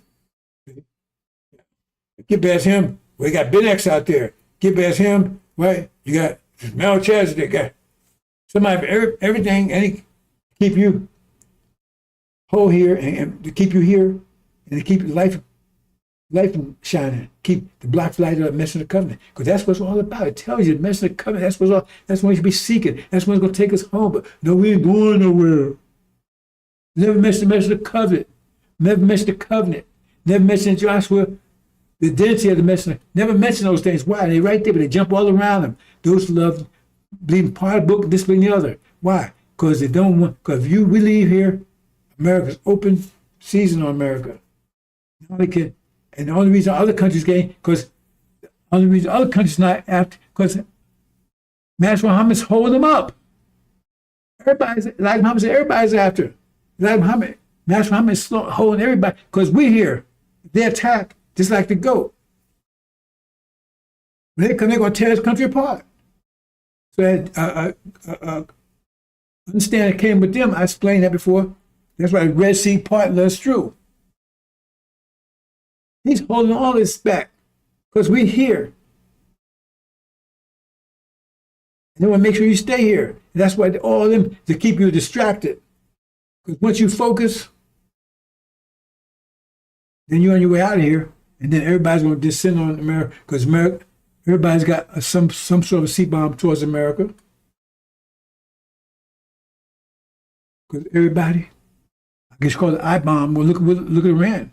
That's why they're gonna kick their ass in a minute because they've been attacking them for what 70-some years, and they haven't retaliated.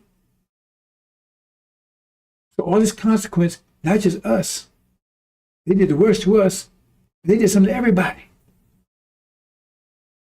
And right now, the only one holding them back by is Master Fard Muhammad to keep all the nations from attacking them.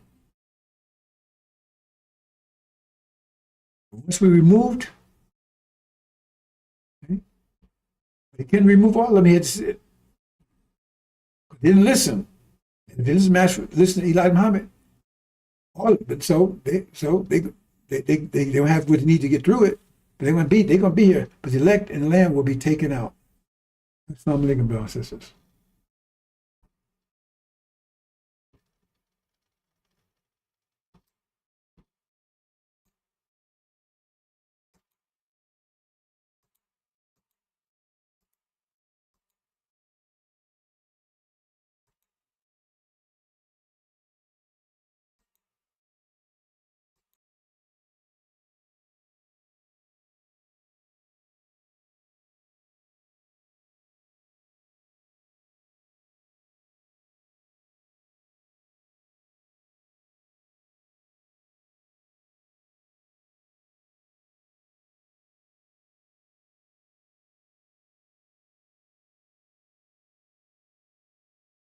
We have a lot of that going on, but we're taking care of our farmers. We can't let our farmers not have anybody. These are these people that you can't replace them very easily. People that live in the inner city are not doing that work. They're just not doing that work. And they've tried, we've tried, everybody tried.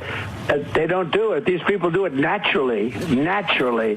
I said, what happens if they get it to a farmer the other day? What happens if they get a bad back? He said, they don't get a bad back, sir, because if they get a bad back, they die. I said, that's interesting, isn't it? Well, you heard that. Donald Trump is a believer in eugenics. He believes that white people are the superior race. And inner city is code for black people. And he believes black people cannot now work on the farms. I guess they're not good enough for that. So Hispanic people can do it because they have the backs for it. This is what this man is saying out loud in interviews. He is a racist. It's been proven time and time again. The man had Mein Kampf on his bedside table that he would read at night. Enough to let you know where he stands on that. Just more outrageous, racist things from Donald Trump. They want to arrest those who can do the farm work well until their backs give out. And then he'll probably ship them to El Salvador or some other country. Just more vile statements from the president and let you know where he stands.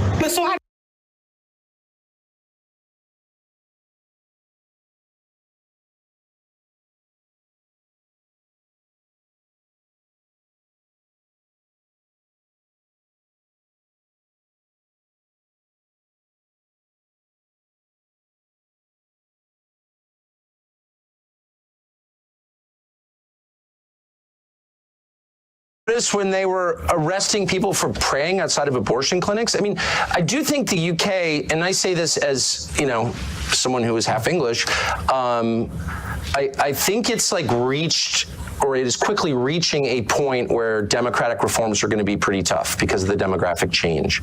And that, of course, the point of importing all these people is to overwhelm the people who live there who disapprove of the program. So you don't have to care what they think because you just bring in new people and their will becomes like all that matters. And so I don't think you're going to fix these things through elections at some point, probably pretty soon. And I just worry a place like the UK, Canada is another, a bunch of different countries in the West are at the point where they're literally revolutionary.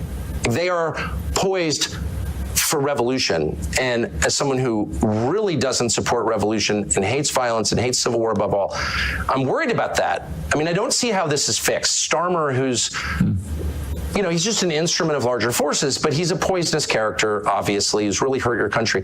He's in there for 4 more years. And so you wonder, people are going to start to get really radical in a scary way. I think this is going to happen. And the people in charge don't seem to care. Well, you're already They're just seeing it. relying on AI You are seeing the anger beginning to manifest itself, and I completely understand the anger. I don't, like you, I abhor any form of violence, but I do understand the anger when you have, Keir Starmer campaigned, I'm going to smash the gangs that allow these little boats to come over the channel, delivering tens of thousands of people illegally into the country. And they then get put into these so-called asylum hotels where they're given a pretty good lifestyle, certainly a far better lifestyle than many people really struggling at the moment in the UK. And of course, far from smashing the gangs, it turned out yesterday that he's smashing new records for the number of people coming in illegally on the boats. Of course. It's out of control. And the British public are reaching a point of saying, we are done with people coming in illegally and being treated better in a more comfortable and more luxurious manner than we treat our own people. Well, the whole point is to humiliate and degrade the indigenous population of the British Isles, the white population. I mean, that's the whole point. And are they really going to do something about it? What would that be exactly? Public are reaching a point of saying, we are done with people coming in illegally and being treated better in a more comfortable and more luxurious manner than we treat our own people. Well, the whole point is to humiliate and degrade the indigenous population of the British Isles, the white population. I mean, that's the whole point. And are they really going to do something about it? What would that be exactly? You'd really have to force a lot of people to go back to their countries of origin, millions of people, and you need to do it really soon. And are they actually willing to do that? I don't know, but these are existential questions that we have been browbeat into ignoring for decades. But the question is, is Ireland Ireland? If it's majority non-Irish, oh, shut up, they're Irish. No, they're actually not Irish. Same with the UK, same with England, Scotland, Wales. It's all changing so fast. Nothing like this has ever happened in all of history, except when, say, the Mongols swept across the steppe and raped everybody. That was true demographic change on this scale. But even that wasn't as profound as what we're seeing in every white country around the world. I would say the West, but Australia and New Zealand also. So, what is that? Now, my brain is not big enough to understand what that is. I have a lot of theories about it, but I don't know if they're true. All I know is what the numbers are, and that's real, and no one feels that he can say it. Everyone's like, oh, well, if that were happening in China or India or Malaysia or Senegal, it doesn't matter. You'd be like, what the hell is that? The population's totally different. Look at graduation. Pick, King's College Law School, and look at the graduation picture for the last 30 years. Who's in it? Just let your eyes tell you the truth for once. This is a total change in population. Is it better? Is it worse? Can't have that conversation. Who's pushing this? Does the population want it? The population clearly doesn't want it. There's no polling that's meaningful on the subject. There's no referendum on it. You don't get to decide. You've got no voice in it, other than you get to go to jail if you complain loudly enough about it. What is this? I think it's the biggest and darkest thing that has happened in the last 1,000 years, for sure. And I think it's leading somewhere really, really bad. It's not happening by accident, that's obvious, because it's only happening in white countries. I think that... Oh, shut up, white supremacist. Well, in fact, I'm not a white supremacist. I'm just noticing what the hell's going on. I think most people I've spoken to about this in the UK, most people have always viewed the UK to be a very tolerant, multicultural, cosmopolitan place to live. That's why so many people want to come here. And people have no problem with that. And it's been very successful for a long period of time. But it's multicultural? What does that mean? We have a lot of different people from different countries, different cultures, and it's always worked historically. So is Sharia law in a multicultural country, is Sharia law... What does that mean? We have a lot of different people from different countries, different cultures, and it's always worked historically. So is Sharia law in a multicultural country, is Sharia law every bit as valid as English common? No, people don't want Sharia law here. No. A lot of people do. Wait, hold on. I don't know what you mean. Multiculturalism itself is a lie designed to subvert a society. No, a society has a culture. You can argue about what it is or ought to be. It's not necessarily the same as race. It's connected to race, but it's not the same.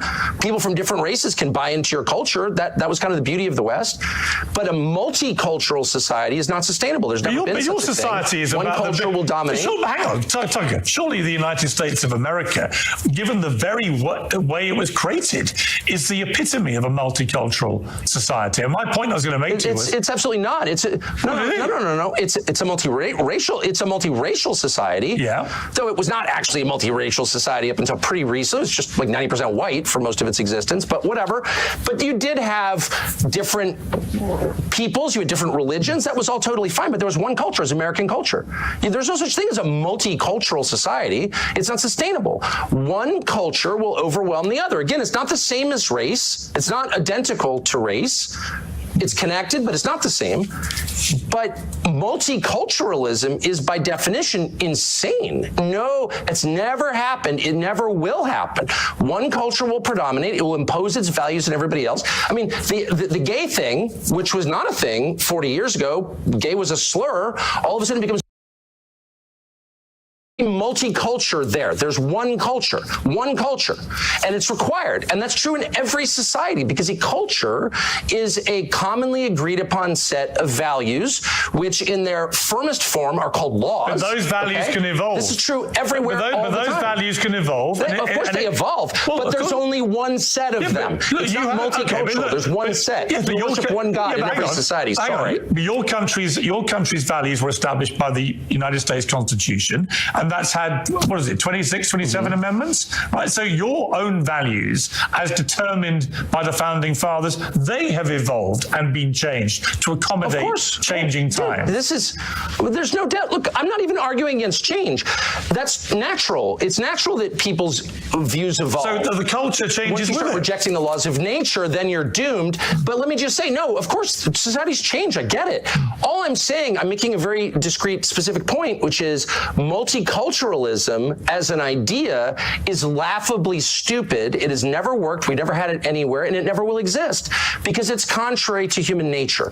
One culture, one way of looking at things, one worldview will predominate, and it will punish all who deviate from it. That is the nature of societies. So if you're telling me it's determined by the founding fathers, they have evolved and been changed to accommodate changing time. There's no doubt. Look, I'm not even arguing against change. That's natural. It's natural that people's views evolve. So those values can evolve. There's one culture, and it's required. And that's true in every society because a culture is a commonly agreed upon set of values, which in their firmest form are called laws. But those values can evolve. This is true everywhere. But those values can evolve. Of course they evolve, but there's only one set of them. It's not multicultural. There's one set. You worship one God in every society. Sorry. But your country's values were established by the United States Constitution, and that's had 26, 27 amendments? Right. So your own values, as determined by the founding fathers, they have evolved and been changed to accommodate changing time. There's no doubt. Look, I'm not even arguing against change. Natural that people's views evolve. So the culture changes. Once you start rejecting the laws of nature, then you're doomed. But let me just say, no, of course, societies change. I get it.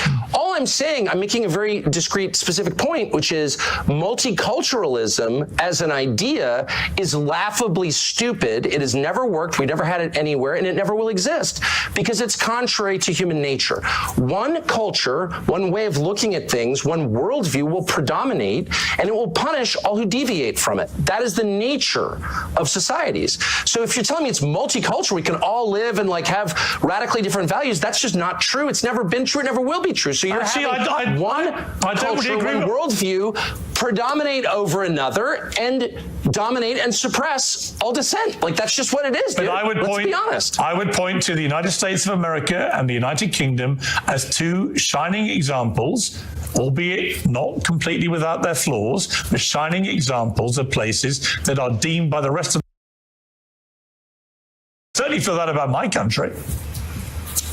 Well, I certainly think that inherent in Christianity is the notion of tolerance, and that draws from a core Christian concept, which is free will. You cannot force someone to convert.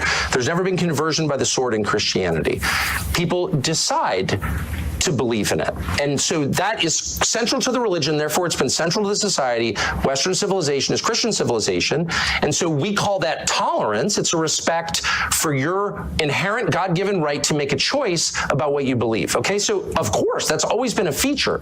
My only point is, a society has a commonly agreed upon set of beliefs, rules, and laws that are the definition of the society itself. That's what a society is. So you can't have competing. You can't have, gay world and Sharia world living co-equally in a society. That does not happen. It will never happen. You have to pick one. Are we the Sharia society? Are we the party time gay rights society? Like, which one?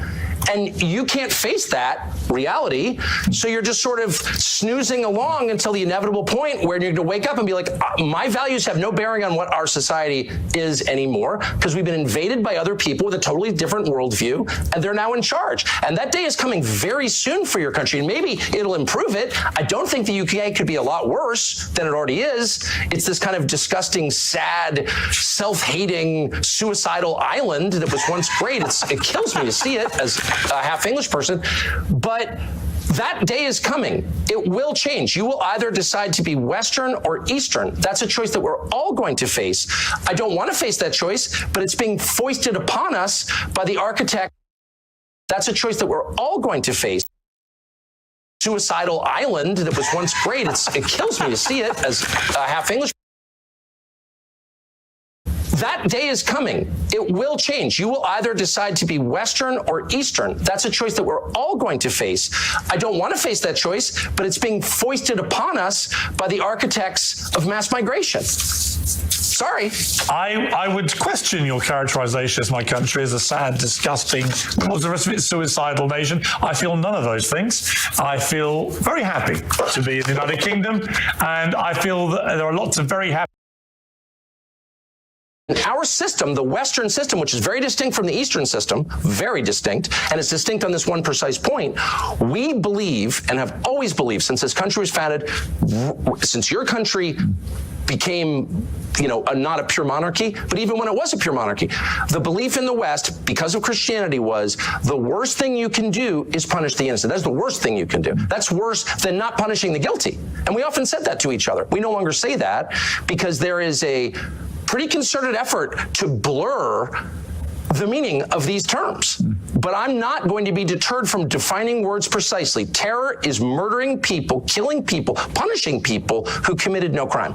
Period. So when the Israeli government says it has repeatedly that even though over 20,000 completely innocent children are believed to have died in their response to what Hamas did on October the 7th at the hands of the IDF, there are many on the pro-Palestinian side who say that Israel is behaving like terrorists too in the way that they have gone about conducting this war.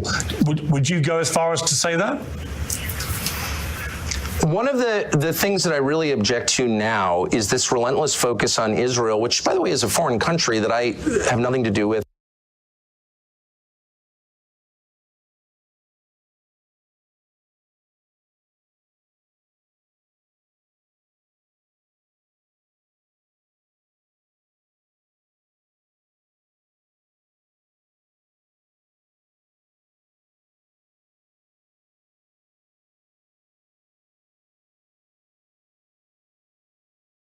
We've done this before.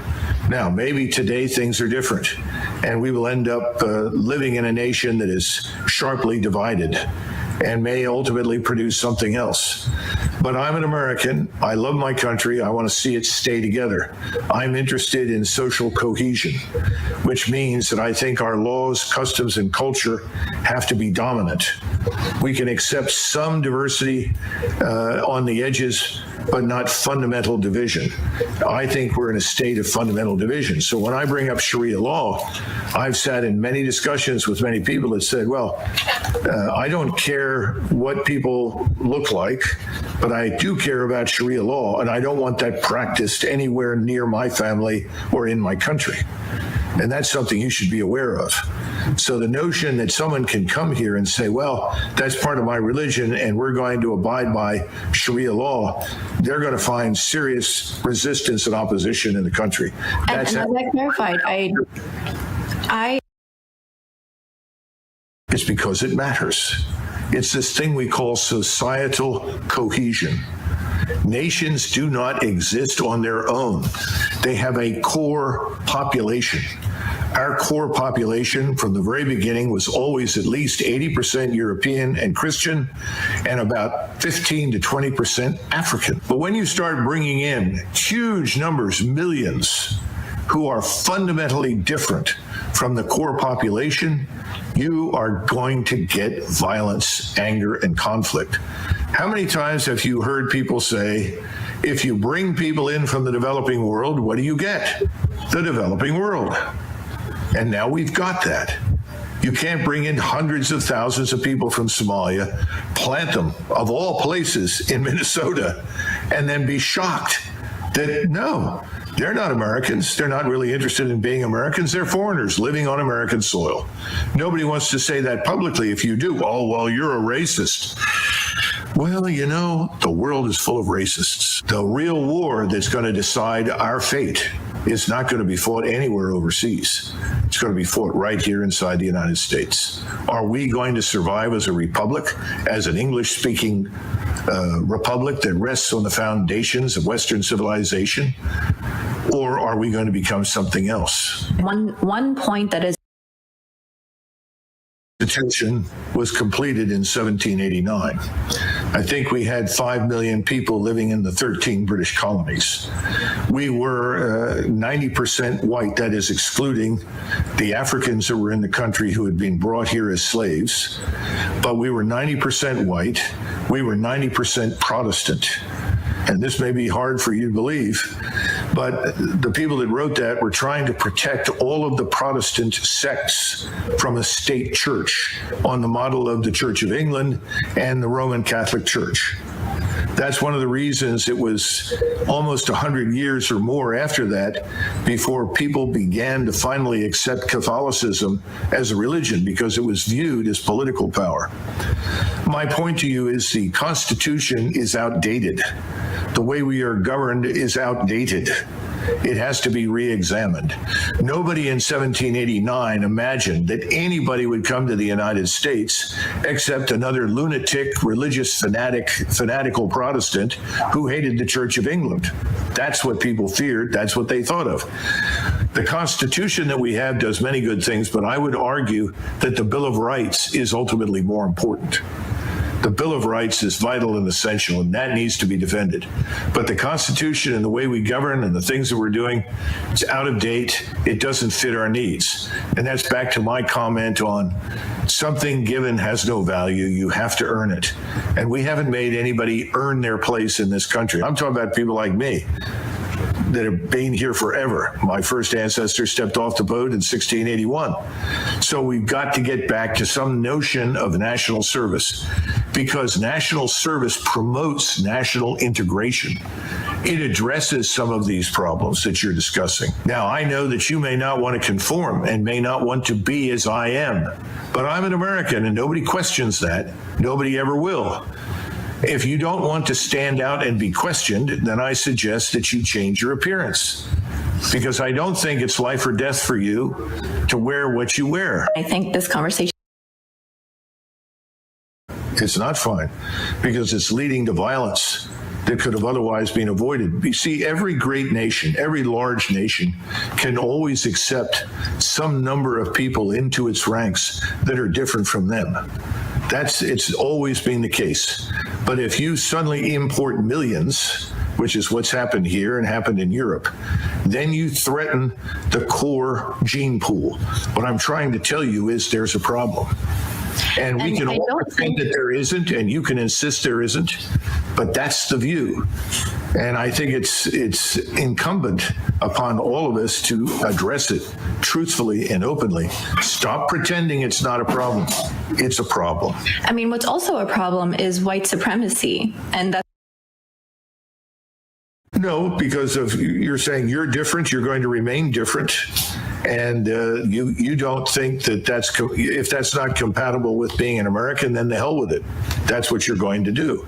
Well, then what do you make then of, white American people who convert, let's say, to Islam and choose to cover? Are they not American anymore? Listen, if they want to do that, that's obviously their business. I don't know how many are out there that do that. I think again, it's ill-advised. I think you have to hold the society together. There has to be an agreement on certain things, customs, culture, way of life. And unfortunately, if you're going to practice rigidly a brand of Islam that demands certain things, and this is why I asked right off the bat, do you support Sharia law? I'm a Muslim. What being a Muslim means is I follow the guidelines of my religion, which is a peaceful. Does your religion dictate to you Sharia law? My religion dictates to me to be a good human being, to be good to my neighbors, to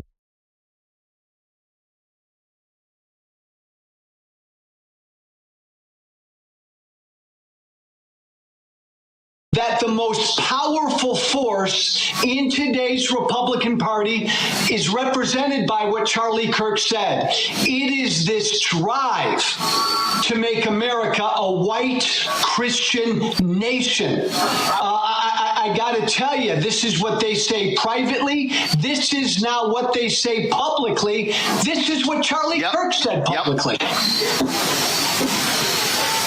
And Joe, again, one of the reasons I wanted to have you on, because you know these people very, very well. Yeah. You said it yourself. You were one of the strongest voices. You were one of the folks who understood the incendiary language when you were in Congress, when you had your radio show, and how people loved when you did it. And then when you chose to apologize for that and turn away from it, oh my God, they literally have just tried to destroy you because of that. Yeah, again, you know the deal, Roland, right? I came out publicly against Trump 7 years. For 7 years, I put up with death threats on a regular basis. Nobody is welcome in that party unless you bow down to what this force is, this MAGA force. And again, look, there have been some people on the left who've celebrated Charlie Kirk's murder. Shame on them, be better people. But this is much worse, Roland, what my former friends are doing on the right, because they are turning this into a holy war. When you say we declare war on the left because of what some 22-year-old young guy did in Utah, and then you declare war on the whole left, that's a lot worse than celebrating Charlie Kirk's murder, because that's dishonest, but that's also inciting hate and violence. And Roland, look, Trump's an idiot. So yeah, Trump says the left, the problem in the country is the left. J.D. Vance is not an idiot. What did J.D. Vance say today, right? He was subbing for Charlie Kirk on his radio show, and he spent the entire show going after the left, going after them, they, them. Man, Democrats need to wake up, Roland. This is a really serious deal by my former colleagues. The stuff that I hear privately from them right now, Roland, for the last 5 days, I mean, they want to go to war. This is a holy war. Oh, it absolutely is. And what really jumps out at me on this very thing here, Joe, and I've been saying this, I played the speech 2 weeks ago that mainstream media just ignored, of Missouri Senator Eric Schmidt, who gave a speech at NatCon, Peter Thiel's group, where he literally gave a white nationalist speech, where he said our ancestors fought for this country to be ours and no one else. He was talking about white people. He was basically saying if you are Black, Latino, Asian American, or even Native American, America is not for you. And folks just ignored it. And so people need to understand again, what they're saying, why they're saying it. And yes, there are many evangelicals, any very conservative white Christians who are pushing this as well. And you nailed it. They want a holy war. They want a race war. They want this to be a white country. It is clear as day. And Roland, really important point. Charlie Kirk at only 31, the impact he had because he was one of the most successful pushers of this white Christian nationalistic idea. And so I think that's why all of his defenders are out there so strenuously denying he said anything divisive, because they know if you really go through Charlie Kirk's public record, everything he said about people of color and black women and Muslims and gays and transgenders, if people took the time to go through all of that, and that was put out for average people to see, they'd be blown away by it. That's why his defenders are like supercharged right now. They don't want that record to be seen. Today, you mentioned, and I mentioned as well, Vice President J.D. Vance sitting in to do his show. And listen to this man just blatantly lie, Joe. Play it. I read a story in The Nation magazine about my dear friend, Charlie Kirk. Now, The Nation isn't a fringe blog. It's a well-funded, well-respected magazine whose publishing history goes back to the American Civil War. George Soros's Open Society Foundation funds this magazine, as does the Ford Foundation and many other wealthy titans of the American progressive movement. The writer accuses Charlie of saying, and I quote, "Black women do not have brain processing power to be taken seriously." But if you go and watch the clip, the very clip she links to, you realize he never said anything like that. He never uttered those words. He made an argument against affirmative action as a policy. He criticized a specific Supreme Court justice as an individual. He never said anything about black women as a group. He made an argument for judging people of all races and backgrounds by their own individual merits. Bullshit. Okay, Joe, this is actually what he said. No, Roland, that's utter bullshit. In fact, you know, if we would have said 3 weeks ago, Blake, if we would have said that Joy Reid and Michelle Obama and Sheila Jackson Lee and Ketanji Brown Jackson were affirmative action picks, we would have been called the racist. But now they're coming out and they're saying it for us. They're coming out and they're saying, I'm only here because of affirmative action. Yeah, we know. You do not have the brain processing power to otherwise be taken really seriously. You had to go steal a white person's slot to go be taken somewhat seriously. Play cut 52.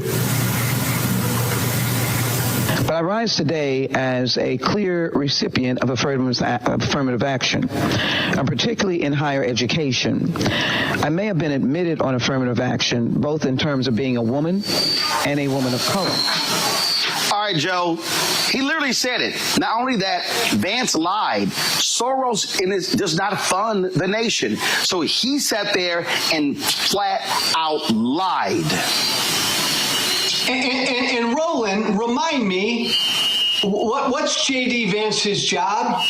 He's the vice president, and yet he had time today to do a radio show for a former right-wing podcaster. I mean, look what they're not even, Roland, they're not even subtle about it, what this White House is doing. They believe, man, the path to victory is fear, hate, and division. And that's what they're putting out there. That was Charlie Kirk literally going after 4 accomplished black women by saying they didn't have the brain power to get where they got.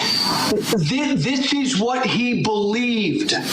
And this is what MAGA believes. And that, again, Roland, broken record, that's why Charlie Kirk was so damn successful, why he had such a big audience. Yeah, and not only that, you take Nick Fuentes, who's to the right of Charlie Kirk. The night of or the day after Kirk was shot and killed, Fuentes had 200,000 people watching him live. And so what you have this fervor. And so when I listen to Trump and Vance and all of these people talk about, how the left, they're indoctrinating. No, and you know this very well, the indoctrination. We've had people who formerly with Turning Point USA put out videos talking about how it was really this cult-like figure, this messianic figure, as they sort of set Kirk up as, and how they want them to follow that. And so that's what's going on here. These people are not trying to have open dialogue. And not only that, Joe, you take Trump, okay? Trump was very clear in saying he was not going to call Governor Tim Walz after those 4 folks were shot in Minnesota. 2 were killed, including former Speaker of the House and her husband. Now today he's saying, he never even heard of Melissa Hortman, and if the governor had asked him, he would have, of course, lowered the flags to have staff. I'm sorry, he's also lying. He knew about her. He knew about the shooting, but he was so arrogant that he said, 2 Democrats, a Democrat Speaker of the House shot and killed. Yeah, I don't care, but lower the flags to have staff with Charlie Kirk. Flies body on Air Force 2. Do a memorial service at the Kennedy Center. Do another one at the Arizona Cardinal Stadium. Give him the Medal of Freedom. And I'm telling you, they're going to give him a state funeral. That's what you're seeing right now. And then you got Peter Hegseth going after members of the military who said anything negative in the aftermath of his death. You've got Kirk supporters creating a database of people of every social media post, and then even Vance saying in the podcast, you call their employer. So the so-called free speech people all of a sudden are saying, if you say anything negative about Charlie Kirk after what took place last week, we're going to come after you, come after your job. I thought they hated cancel culture, Joe. Yeah. Roland, I remember back in my right-wing radio days, I would come on every day, and there was always some story about some leftist group on a college campus that couldn't handle speech that made them uncomfortable to say. Roland, this is scary, and you and I are old enough, man, to remember huge figures in American history who were gunned down, struck down, military leaders, civil rights leaders. We are treating this 31-year-old podcaster, MAGA influencer, like he's Jesus Christ. So I come from the right. Why are my old colleagues and friends on the right doing this, Roland? Because the right wants a religious war. Let's just call it. They want a civil war. They want a holy war. That's why they're putting him up to be some Jesus-like martyr. Absolutely. I mean, Glenn Beck literally came out and said he was a civil rights leader. Oh, my God, stop it. Stop it. I've seen people say, I've seen a lot of these videos, I'm leaving my church because my pastor did not mention him. This was a Christian warrior. And let's just be clear. You said it, white Christian nationalists. It's slaveholder religion. We heard a lot of this stuff during slavery, during Jim Crow, things along those lines. And this whole idea about, it was about debate. It was about, exchange of ideas. I mean, come on, let's just stop it. And so we see what's going on here. We see the games that are being played. And then what gets me, Joe, is this whole deal of, oh my God, the left, how they indoctrinated him and the accused killer going to a university. The dude was at a university for 1 semester, Joe. You're trying to tell me that 1 semester at a mostly white institution in Mormon, Utah, which is not a liberal bastion, somehow just radicalized him? I mean, it really is showing folks the hand they're trying to play. Yeah, and I think even on top of that, Roland, I think it was like some technical school. So it wasn't some crazy liberal arts school for a semester. Look, cut through all the BS. The Speaker of the House, Mike Johnson, has publicly said that America should be a white Christian country. This is what animates my former party. Roland, you know me, right? Tea Party Hellraiser. I don't come from the left. I left the Republican Party when the Republican Party became MAGA. And my fellow Democrats and folks on the left need to understand, now these people are on the right. Now this is MAGA.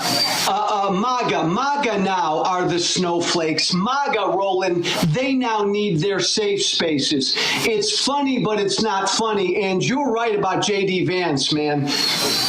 He just flat out lied.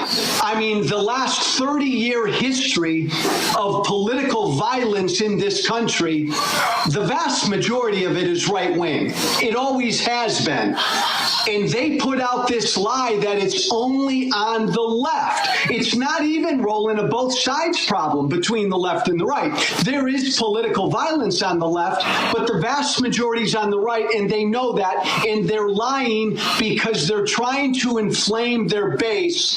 And Roland, I hear from their base every day, and let me tell you something, they are inflamed. I mean, they are ready to march and grab their you-know-what.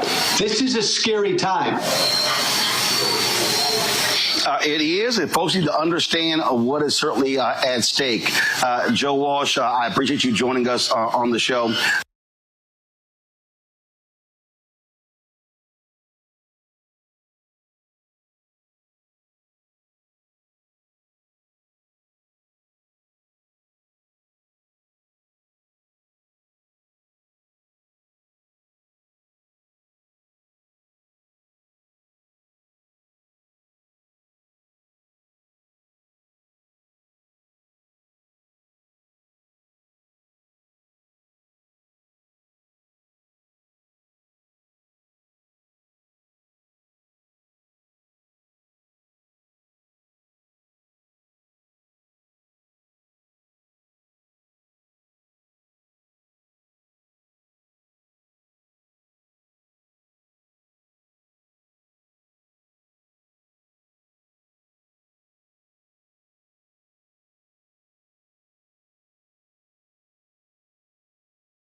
History of the cross, known by their works. What's the history of the cross? 500-year history of the cross. Murder, rape, destruction, deception, enslavement, burning, terrorizing. To maintain a slavery system, you must terrorize the people 24/7. They terrorize people from Africa and America for 400 years. Constant terror, 24/7. Rape, murder. In the name of Jesus. This was Christians, not Buddhists, not Hindus. Christians, in the name of Jesus, when they said Jesus cursed black people, they call them Ham, cursed them to be slaves and persecuted forever.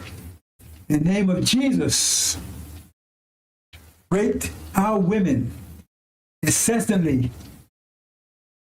pissed in our mouths, made us eat shit. And they took and tried to clean it up, not clean it up, but make it look more fashionable, I guess, by calling it chitlins. That's after slavery, of course, after so-called slavery. Because what was endured was not slavery. Look up slavery. Look up slavery. It doesn't include murder, rape, terror. This is a Holocaust. And then now they try to downplay it. Oh, that was 40 years ago. No, it wasn't 40 years ago. I don't care if it was a million years ago. It was 40 years ago. It lasted for 400 years. As they're doing today, they took everything away from the slaves. Everything. Their name, their culture, their families, their religion, their minds, everything. Fed their children to alligators as alligator bait. And then they talk about what's going on in Gaza when they did 1,000 times worse. What's going over in Gaza now is simply just a miniature version of what they did. What they did was far worse than what's going on in Gaza. Gaza's bad. It's genocide. What they did was far worse and much longer. That's the legacy of Christianity. Murder, rape, disease. They wiped out the native population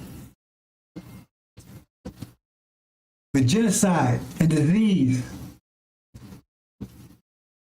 Smallpox blankets, knowing they was full with disease. Herpes, syphilis, gonorrhea from sleep with animals. So-called common cold was not common. It didn't exist here on this side of the world until they brought it here. Murder, rape. When they was raping out women, there was a cross hanging from their neck. And again, they taught blacks that this was God's will. God's will. The enslavement of our people. And they continue on even today. That's the legacy of Christianity, the cross. So where's your rap sheet? Every time they arrest one of our people, your rap sheet, what's your rap sheet? How are you going to judge people for murder when you're guilty of murder beyond imagination for hundreds of years? Hundreds of years. Theft. You stole this land and murdered his people. And you crushed the native people here. When the Braves would go out hunting, you would come into the camps like cowards and kill the women and smash the children's brains out on the hooves of your horses. This is the legacy of Christianity. That's the legacy of it. The question is, if instead of Columbus coming here, Dracula came here, Beelzebub, Wolfman, Frankenstein, Satan, and they all came instead of Columbus. What could they have done that Columbus and those that followed him did? Satan is the God of this world. That's the God they're serving. They have known him by their works. What are the works of Christianity? What are the works of Christianity? Where's the works of Christianity? Evil, deception, mischief, bloodshedding. It goes on today. And what's going on in Gaza, just reflection and microcosm of what was done here in America for hundreds of years. Raped out women incessantly. They would even rape while they was out in the fields picking cotton. They would jump off their horse and tell them to bend over and rape them. And tell them to keep picking cotton while they was doing it. This is the kind of stuff that they would do. Make one slave defecate and slave and slave in the mouth of another slave, and then bound it up so they couldn't spit it out for 7 days. That's a legacy of slavery. You did it all in the name of Jesus. That's a legacy of slavery. Legacy of slavery. 40 years plus. Legacy of Christianity. Legacy of the cross. That's the legacy. That's the true legacy. So whose works are those? Who are you serving? Who are you serving? The legacy of the cross. Where's your rap sheet, America? Gog? Where's your rap sheet, Magog? Britain? Where's your mateship? Where's your rap sheet? Antichrist, false Israel? What's your rap sheet? Then they colonized Africa. They're stealing for ripping off everyone. It's the legacy of Christianity. It's been ruling for over 500 years. And now, the threat of nuclear war to finish off everything. That's a legacy of Christianity in the name of your Jesus.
Surely you ain't talking about us packing our bags and going westward or going out there in the land. Ain't no cities, no towns, no infrastructure out there. Surely you ain't talking about that, are you? No. We ain't going back to Africa. No. This is your land. Our sweat, our tears, our blood has earned us the right to the land. What God wants you to do is come out of their ways. Come out of their pagan holidays where you should be honoring Jesus. You are out here buying bunny rabbits and inviting your children to paint eggs for some Easter hunt. Come out of her. Get the Santa Claus out of your house and a tree that is the way of the pagans. Come out of her. St. Valentine's Day. The heck is that? Excuse me. Come out of her name. Come out of her religion. Come out of her culture. Come out of her way of life. Come out of her educational system. Back to their people. when they was put off on the shores of North America. And this ship, Jesus, that John Hawkins brought our past here, they stood and stared at it disappearing in the horizon, crying, wanting to return, with their hands stretched out towards that ship, and tied in chains themselves bound together.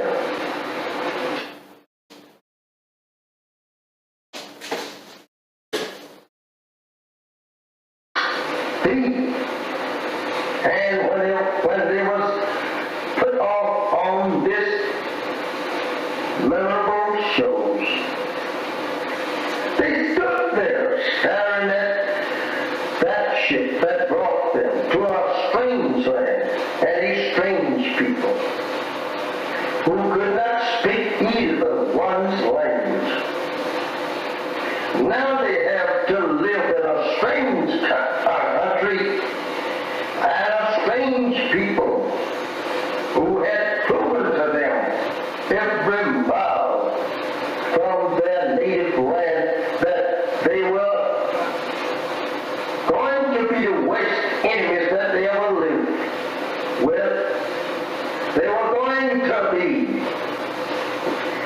the people that would destroy them.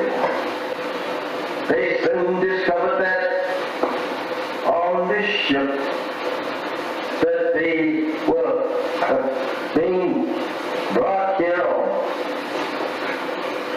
I don't know how we should say anything in the name of Jesus of good for us when this ship was named Jesus. This is how that we have always been deceived by the white man, trying to use Jesus, the name Jesus, to lull us off in a mental sleep, thinking that we are on our way to heaven. This is terrible. My beloved brothers and sisters, this is very hard for us to even to accept today. Imagine our parents standing crying to return to their native land and people, and you here today crying to stay with the very enemy that brought our fathers in subjection to their will.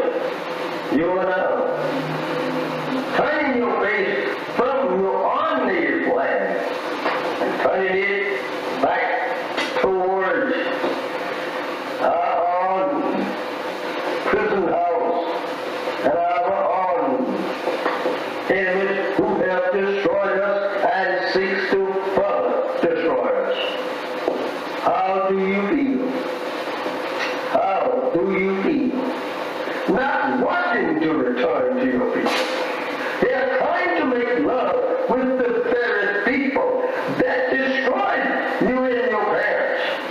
How do you feel acting so?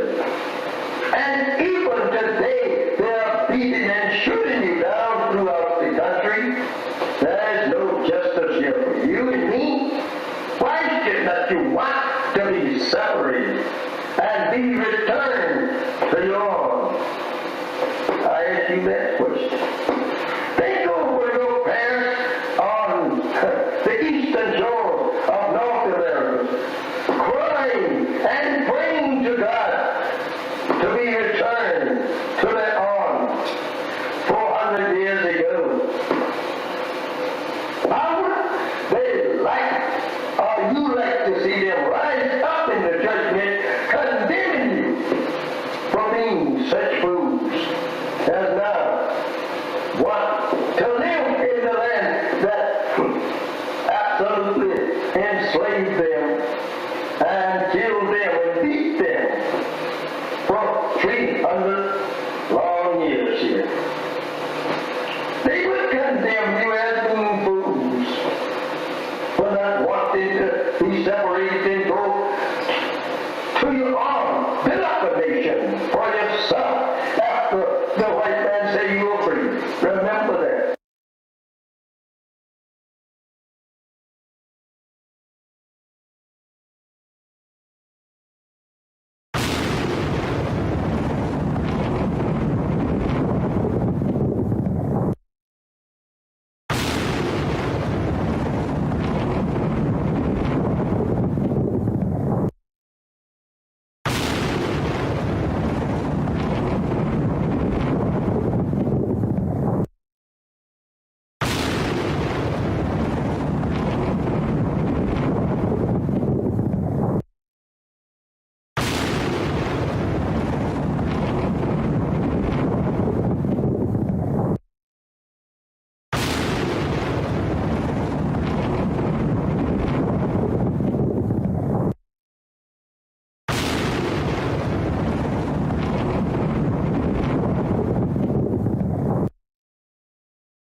we gonna make it? Surely you ain't talking about us packing our bags and going westward or going out there in the land. Ain't no cities, no towns, no infrastructure out there. Surely you ain't talking about that, are you? No. We ain't going back to Africa. No. This is your land. Our sweat, our tears, our blood has earned us the right to the land. What God wants you to do is come out of their ways. Come out of their pagan holidays, where you should be honoring Jesus. You are out here buying bunny rabbits and inviting your children to paint eggs for some Easter hunt. Come out of her. Get the Santa Claus out of your house and a tree that is the way of the pagans. Come out of her. St. Valentine's Day. The heck is that? Excuse me. Come out of her name. Come out of her religion. Come out of her culture. Come out of her way of life. Come out of her educational system. Back to their people. When they was put off on the shores of North America. And this ship, Jesus, that John Hawkins brought our past hero. They stood and stared at it disappearing in their own rhythm, crying, watching to return, with their hands stretched out towards that ship, and tied in chains themselves bound together.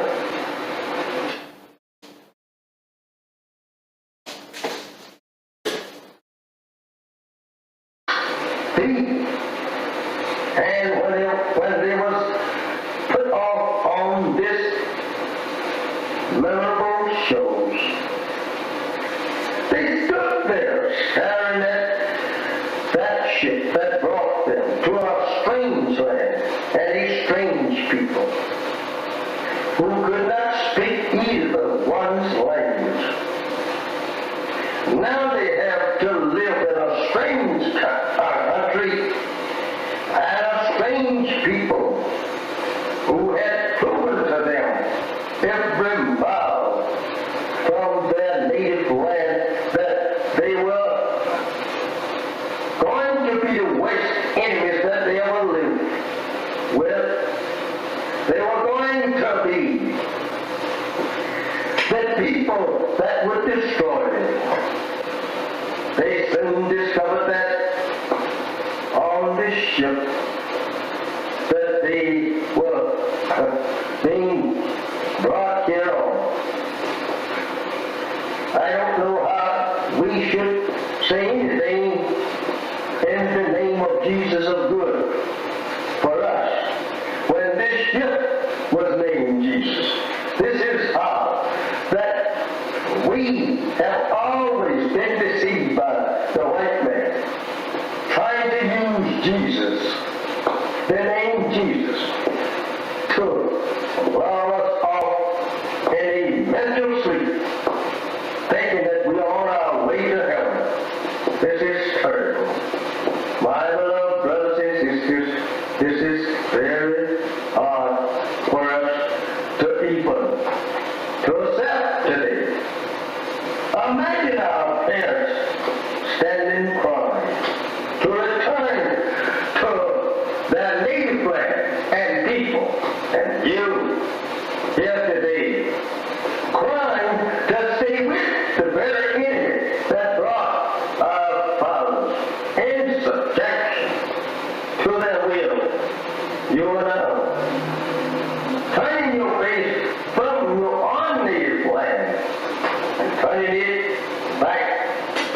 church, our own prison house, and our own enemies who have destroyed us and seeks to further destroy us.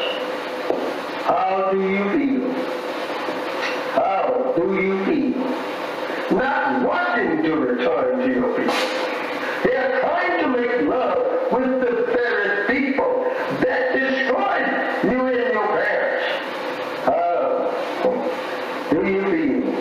Acting such. And even today, they are beating and shooting you down throughout the country. There is no justice here for you and me. Why is it that you want to be separated and be returned to your own? I ask you that question. Think over your parents on the eastern shore of North America, crying and praying to God to be returned to their own 400 years ago. How would they like, or you like to see them rise up in the judgment, condemning you for being such fools as now want to live in the land that absolutely enslaved them and killed them and beat them for 300 long years here. They would condemn you as being fools for not wanting to be separated and go to your own, build up a nation for yourself after the white man say you were free. Remember that.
Assalamu alaikum, sisters and brothers. Sulman Rahim here, Veteran of Covenant. Okay, brothers, this has been a year now, and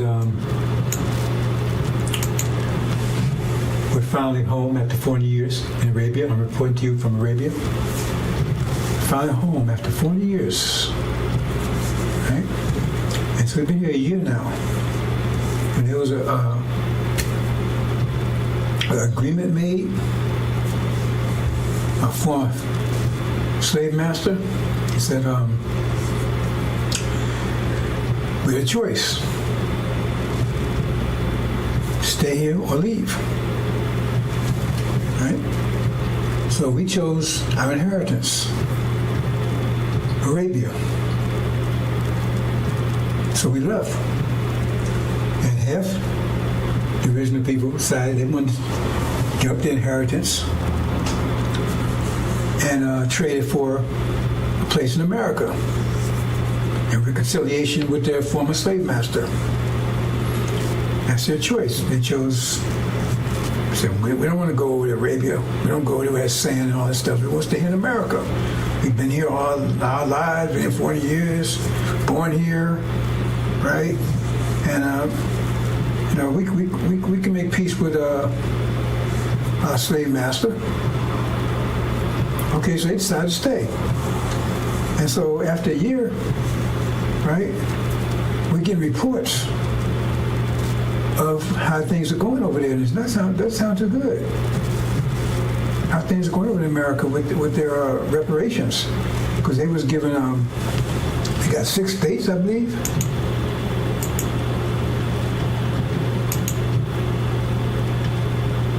Yeah, see? Yeah. Yeah, they got those 6 states right there. That's what Farrakhan told them. They was listening to Farrakhan. Farrakhan promised them. They stay there, 6 states, right? Had their own land. And they can make reconciliation with the former slave master. They're not devils. They're not devils. They're human beings. They just had a rough, they were just, did some things wrong, but now they're gonna make amends and make reparations. So 6 states, and in addition to that, they gave everybody $1 million. Everybody stayed $1 million. They said, "Thank you, Farrakhan." They're so happy. Thank you, Farrakhan. Thank you, Farrakhan. Man, you got 6 states. That's what you promised us. We got 6 states. They're thanking you. Thank you, Farrakhan. Right? And this was a year ago. They got the 6 states. Thank you, Farrakhan. Right? Everybody got $1 million. Everybody $1 million. And they're rejoicing. Oh man, they're so happy. Hey, we came, man. We made it. We got America, man. We got reconciliation for a master. We got 6 states. Everybody got $1 million. We're all rich. That was a year ago when we left. So we're in Arabia. They're still back there in America. And now we're getting reports a year later. This was the way it was a year ago, man. They were so happy. They were so happy. Right? And now we get reports of what's going on right now. Let's see. Oops, it says a power failure. Great power failure in those 6 states. Power failure. And it's just those 6 states. Right? So, and now they had a big and massive, they came asking to turn the power. Well, why can't they do it? Oh, Farrakhan didn't train anybody. He was telling you about 6 states, we never prepared you for them. So nobody knows how to do it. How to turn the power grid back on. So now he's begging, man, Master, can you come and turn this thing back on for us? I mean, you would think that if he told him 6 states to promise him that he would have prepared him for it, right? Their schools and education, whatever they needed for that. But now I guess they didn't, because they said over there now he's begging this former master to come and turn the power back on. And then what? I mean, this is all that's happening now. I mean, I'm getting these imports in now. A year later, it's like they're coming in every hour. Power grid failure, right? Then they said, oops, crop failure. All of a sudden, they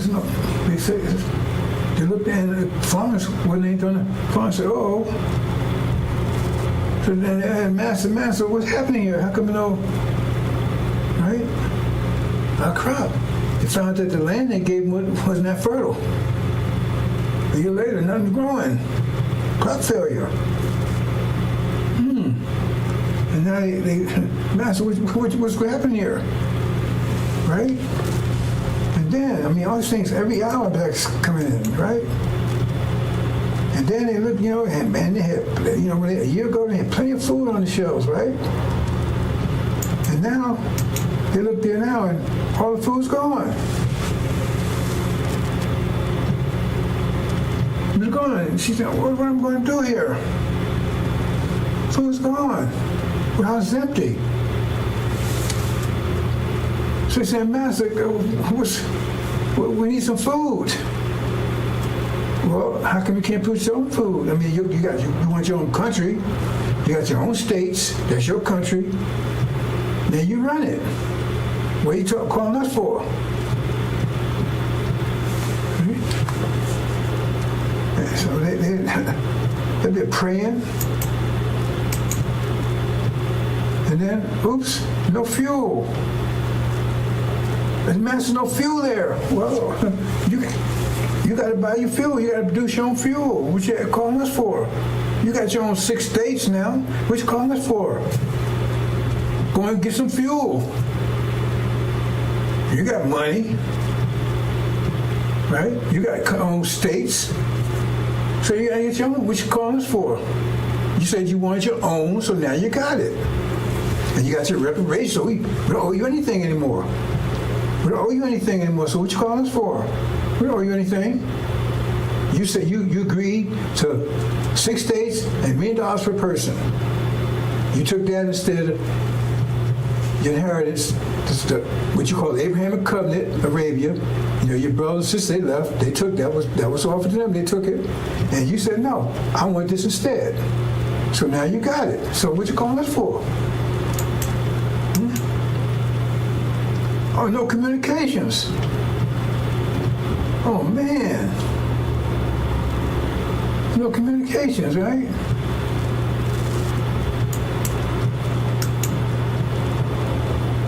No medical facilities. So what's going on, Master? Wait a minute, hold on. What you calling us for? That's yours. You got to handle that stuff. You want us to handle it for you? You want independence, now you have it. Wow, this stuff was coming every hour, man. Instead of a year, they was celebrating. And now they're crying and begging the Master, okay, we got all these problems here. I said, wait a minute, that's yours. Where'd you come about your problems? You have to work those out. Right? No transportation, no planes, nowhere. We learned about fly the planes and drive the trucks and the boats and stuff and to go and get this stuff. What would you done this for? You wanted this, you got it. So go ahead and train your own pilots, build your own planes, build your own boats and right? You see what I'm saying? Transportation, build your own trucks. What you calling for? Yeah, Master, we see this. You said you wanted 6 states, you got it. You want $1 million per person. That was the reparations. So now if you didn't pay people to take care of this, how's that our problem? You're independent now. You're really free now. Oops, no fuel, the gas station's empty. I can't drive, man. And no gas. Man, wow. All this stuff happened for a year. They thought that everything was great, and all of a sudden everything ran out. So guess what happened? Everything was there when they got it, and then it ran out. They had to, some of them replace the fuel, to get the farms going. So they was left with that stuff. The factory was full. Warehouses full. Then you had to keep.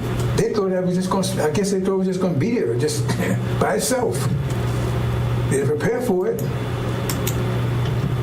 See? and they ain't trained any engineers and scientists and architects and stuff. They business. They didn't train anybody. So Farrakhan, he told you he don't get this for you, but he didn't prepare you for it. He didn't get anybody to handle this stuff. So what was that all about? So now he asked the master, hey, don't call on me.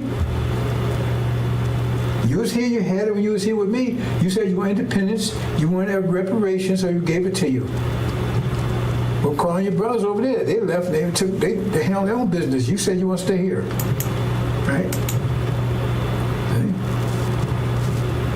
You don't have any professionals or technicians, scientists, doctors, none of that.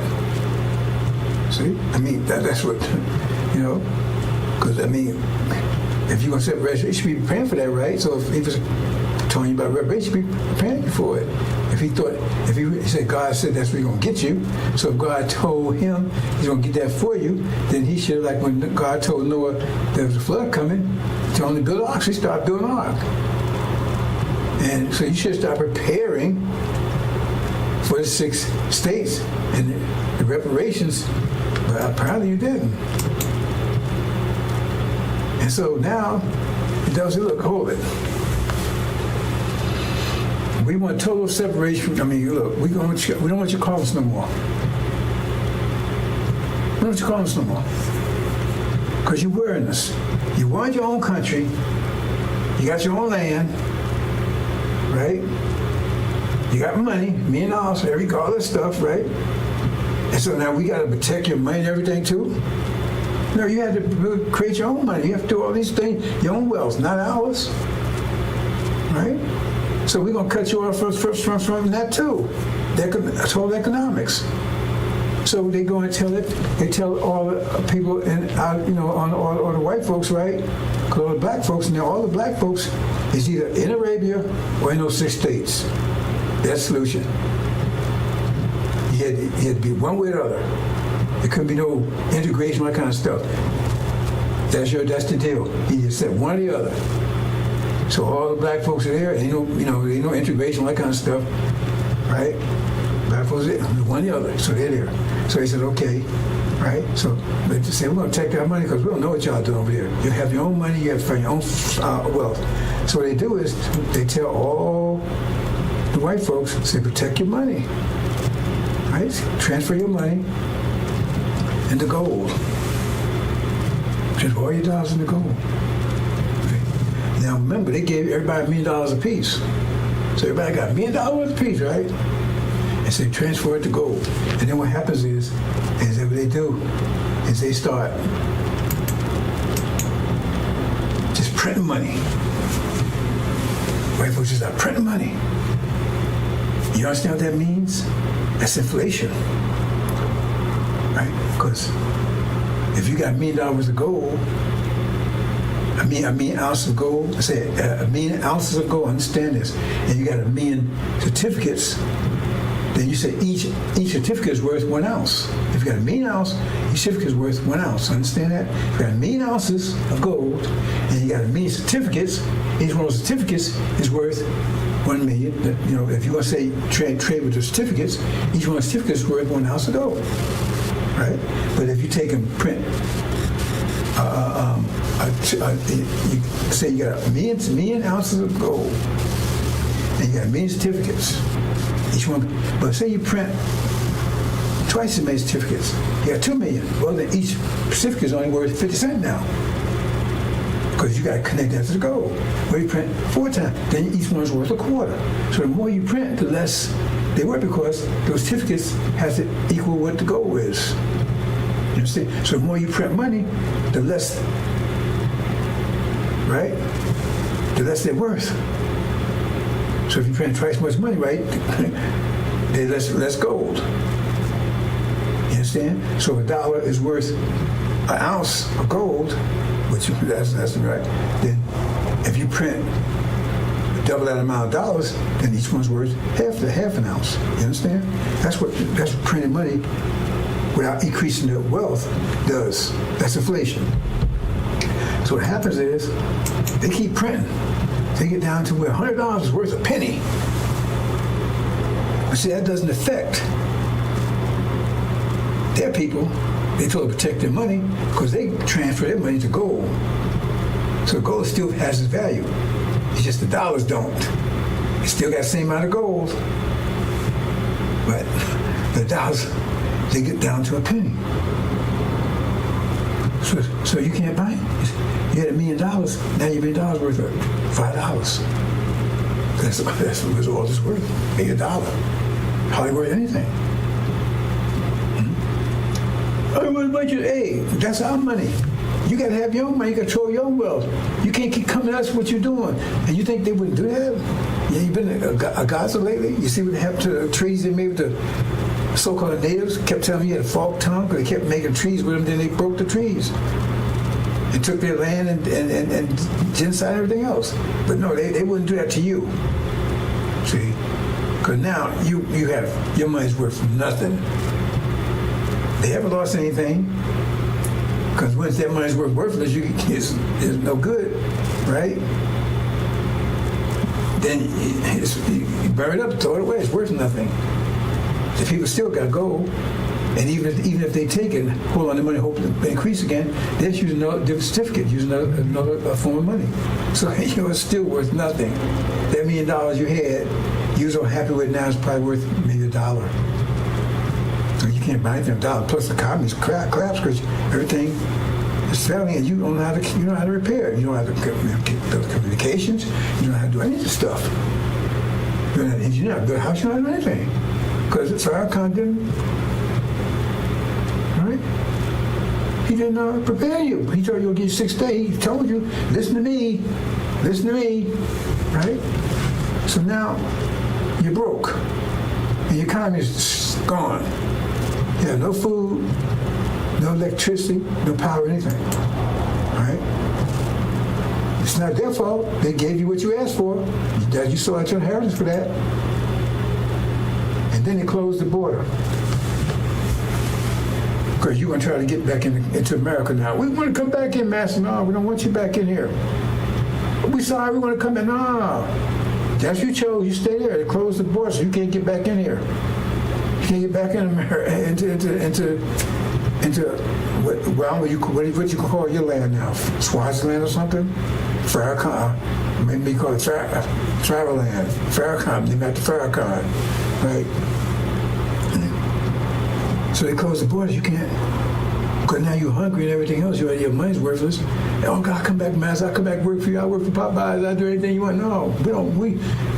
Remember, now blacks either they over in Arabia or they in that land. There are no blacks in America, any places, just in that land that you 6 days. And now you're starving. You ain't got your money's worthless. Nothing works, and they close the border. Right? And then you see Master, he on the phone. You talking to the guy that you kept treating, help you. Hey, we finally got rid of them niggas. Finally got rid of them. Finally got rid of them. See on the phone. Yeah, it worked. We sold them no reparations. We sold them that used car. They turned the miles back and everything else, and they bought it. See, they could have had a BMW. They could have had a Lamborghini. They sold it for a BMW that looked good. Damn thing didn't work. And now they're starving, living in tents.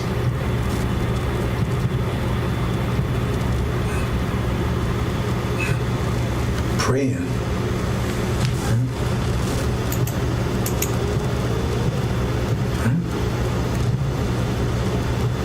So what? Then what next? What we gonna do, Farrakhan? What we gonna do, Farrakhan? You told us to take reparations, so we did. But they gave us everything we asked for. What we gonna do, Farrakhan? What we gonna do? Pray, pray, pray, pray. That's his answer. Pray, pray, pray.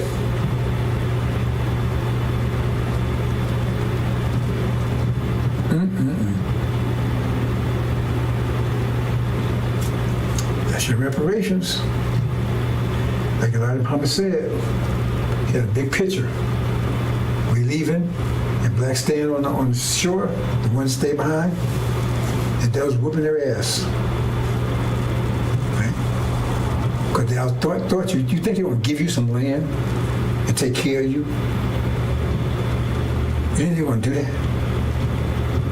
And go bankrupt, give everybody $1 million? How much that is?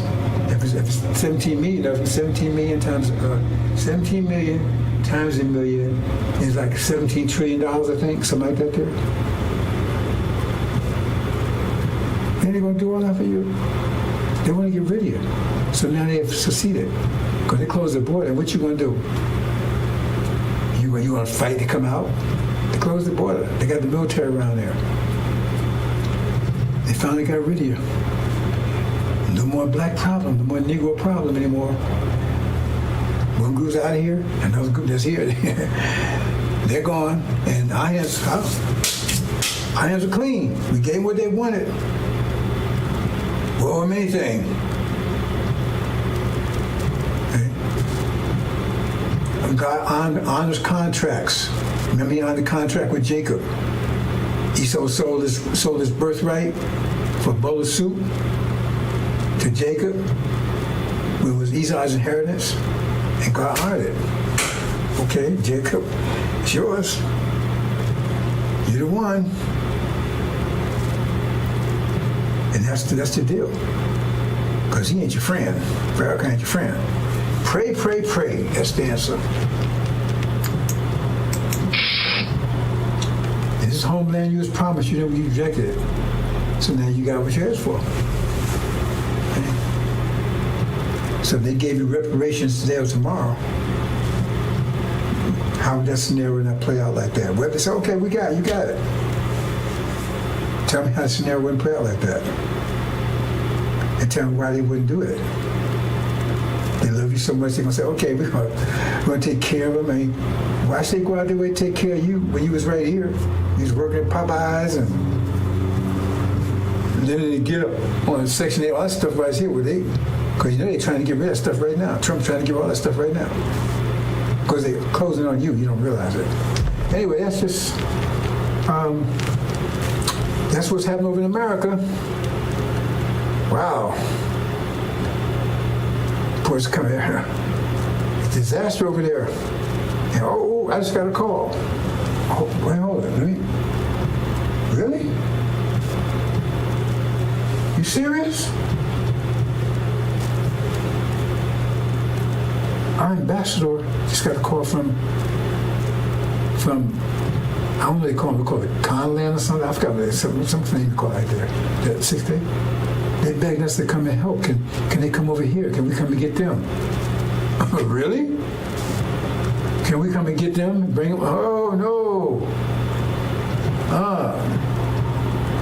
Now he went and asked Master Farad Muhammad, right? He said, no, hell no. We ain't going to get them. And I agree with that. Yeah, the Master said he says, let's call him, and he passed the word to Master Farad Muhammad. Master Muhammad said, send him back. Listen, no, we can't come and get you. You made your choice, live with it. But die, whatever the situation is, wow. I can't believe that. They actually, right, sent a message over. I don't know how they did. I don't have any communication with them. Somehow they got the information over to them. Said, would we please come and get them? Nope. Said, no, tell them no. And don't waste time communicating with us anymore. You got your land. You got your reparations. You got your money. You got Farrakhan as your leader. Yeah, tell him. Talk to him. Let him straighten out for you. He didn't want to sell you the idea. He was a salesman. So you on that idea of reparations. We told you. Right? Suleiman, right? He was the messenger to you, telling you, look, man, let's go home. You said no. You chose not to.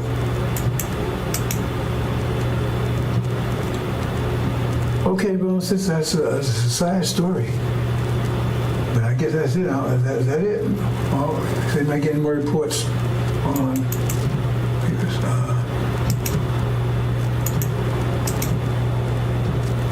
okay, he says that was Master Farad Muhammad's final decision, and I think they closed communications off from there. So, like I said, brothers and sisters, we got those rides that came in. All that came in today, man. I came in fast. After a whole year. Total collapse. And they begging it, somebody help them. We can't do it. Maybe Master help you. We won't do it. Assalamu alaikum.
Update, brothers and sisters, got another late report in that they said, well, if you want to come and get us, well, we at least send some food.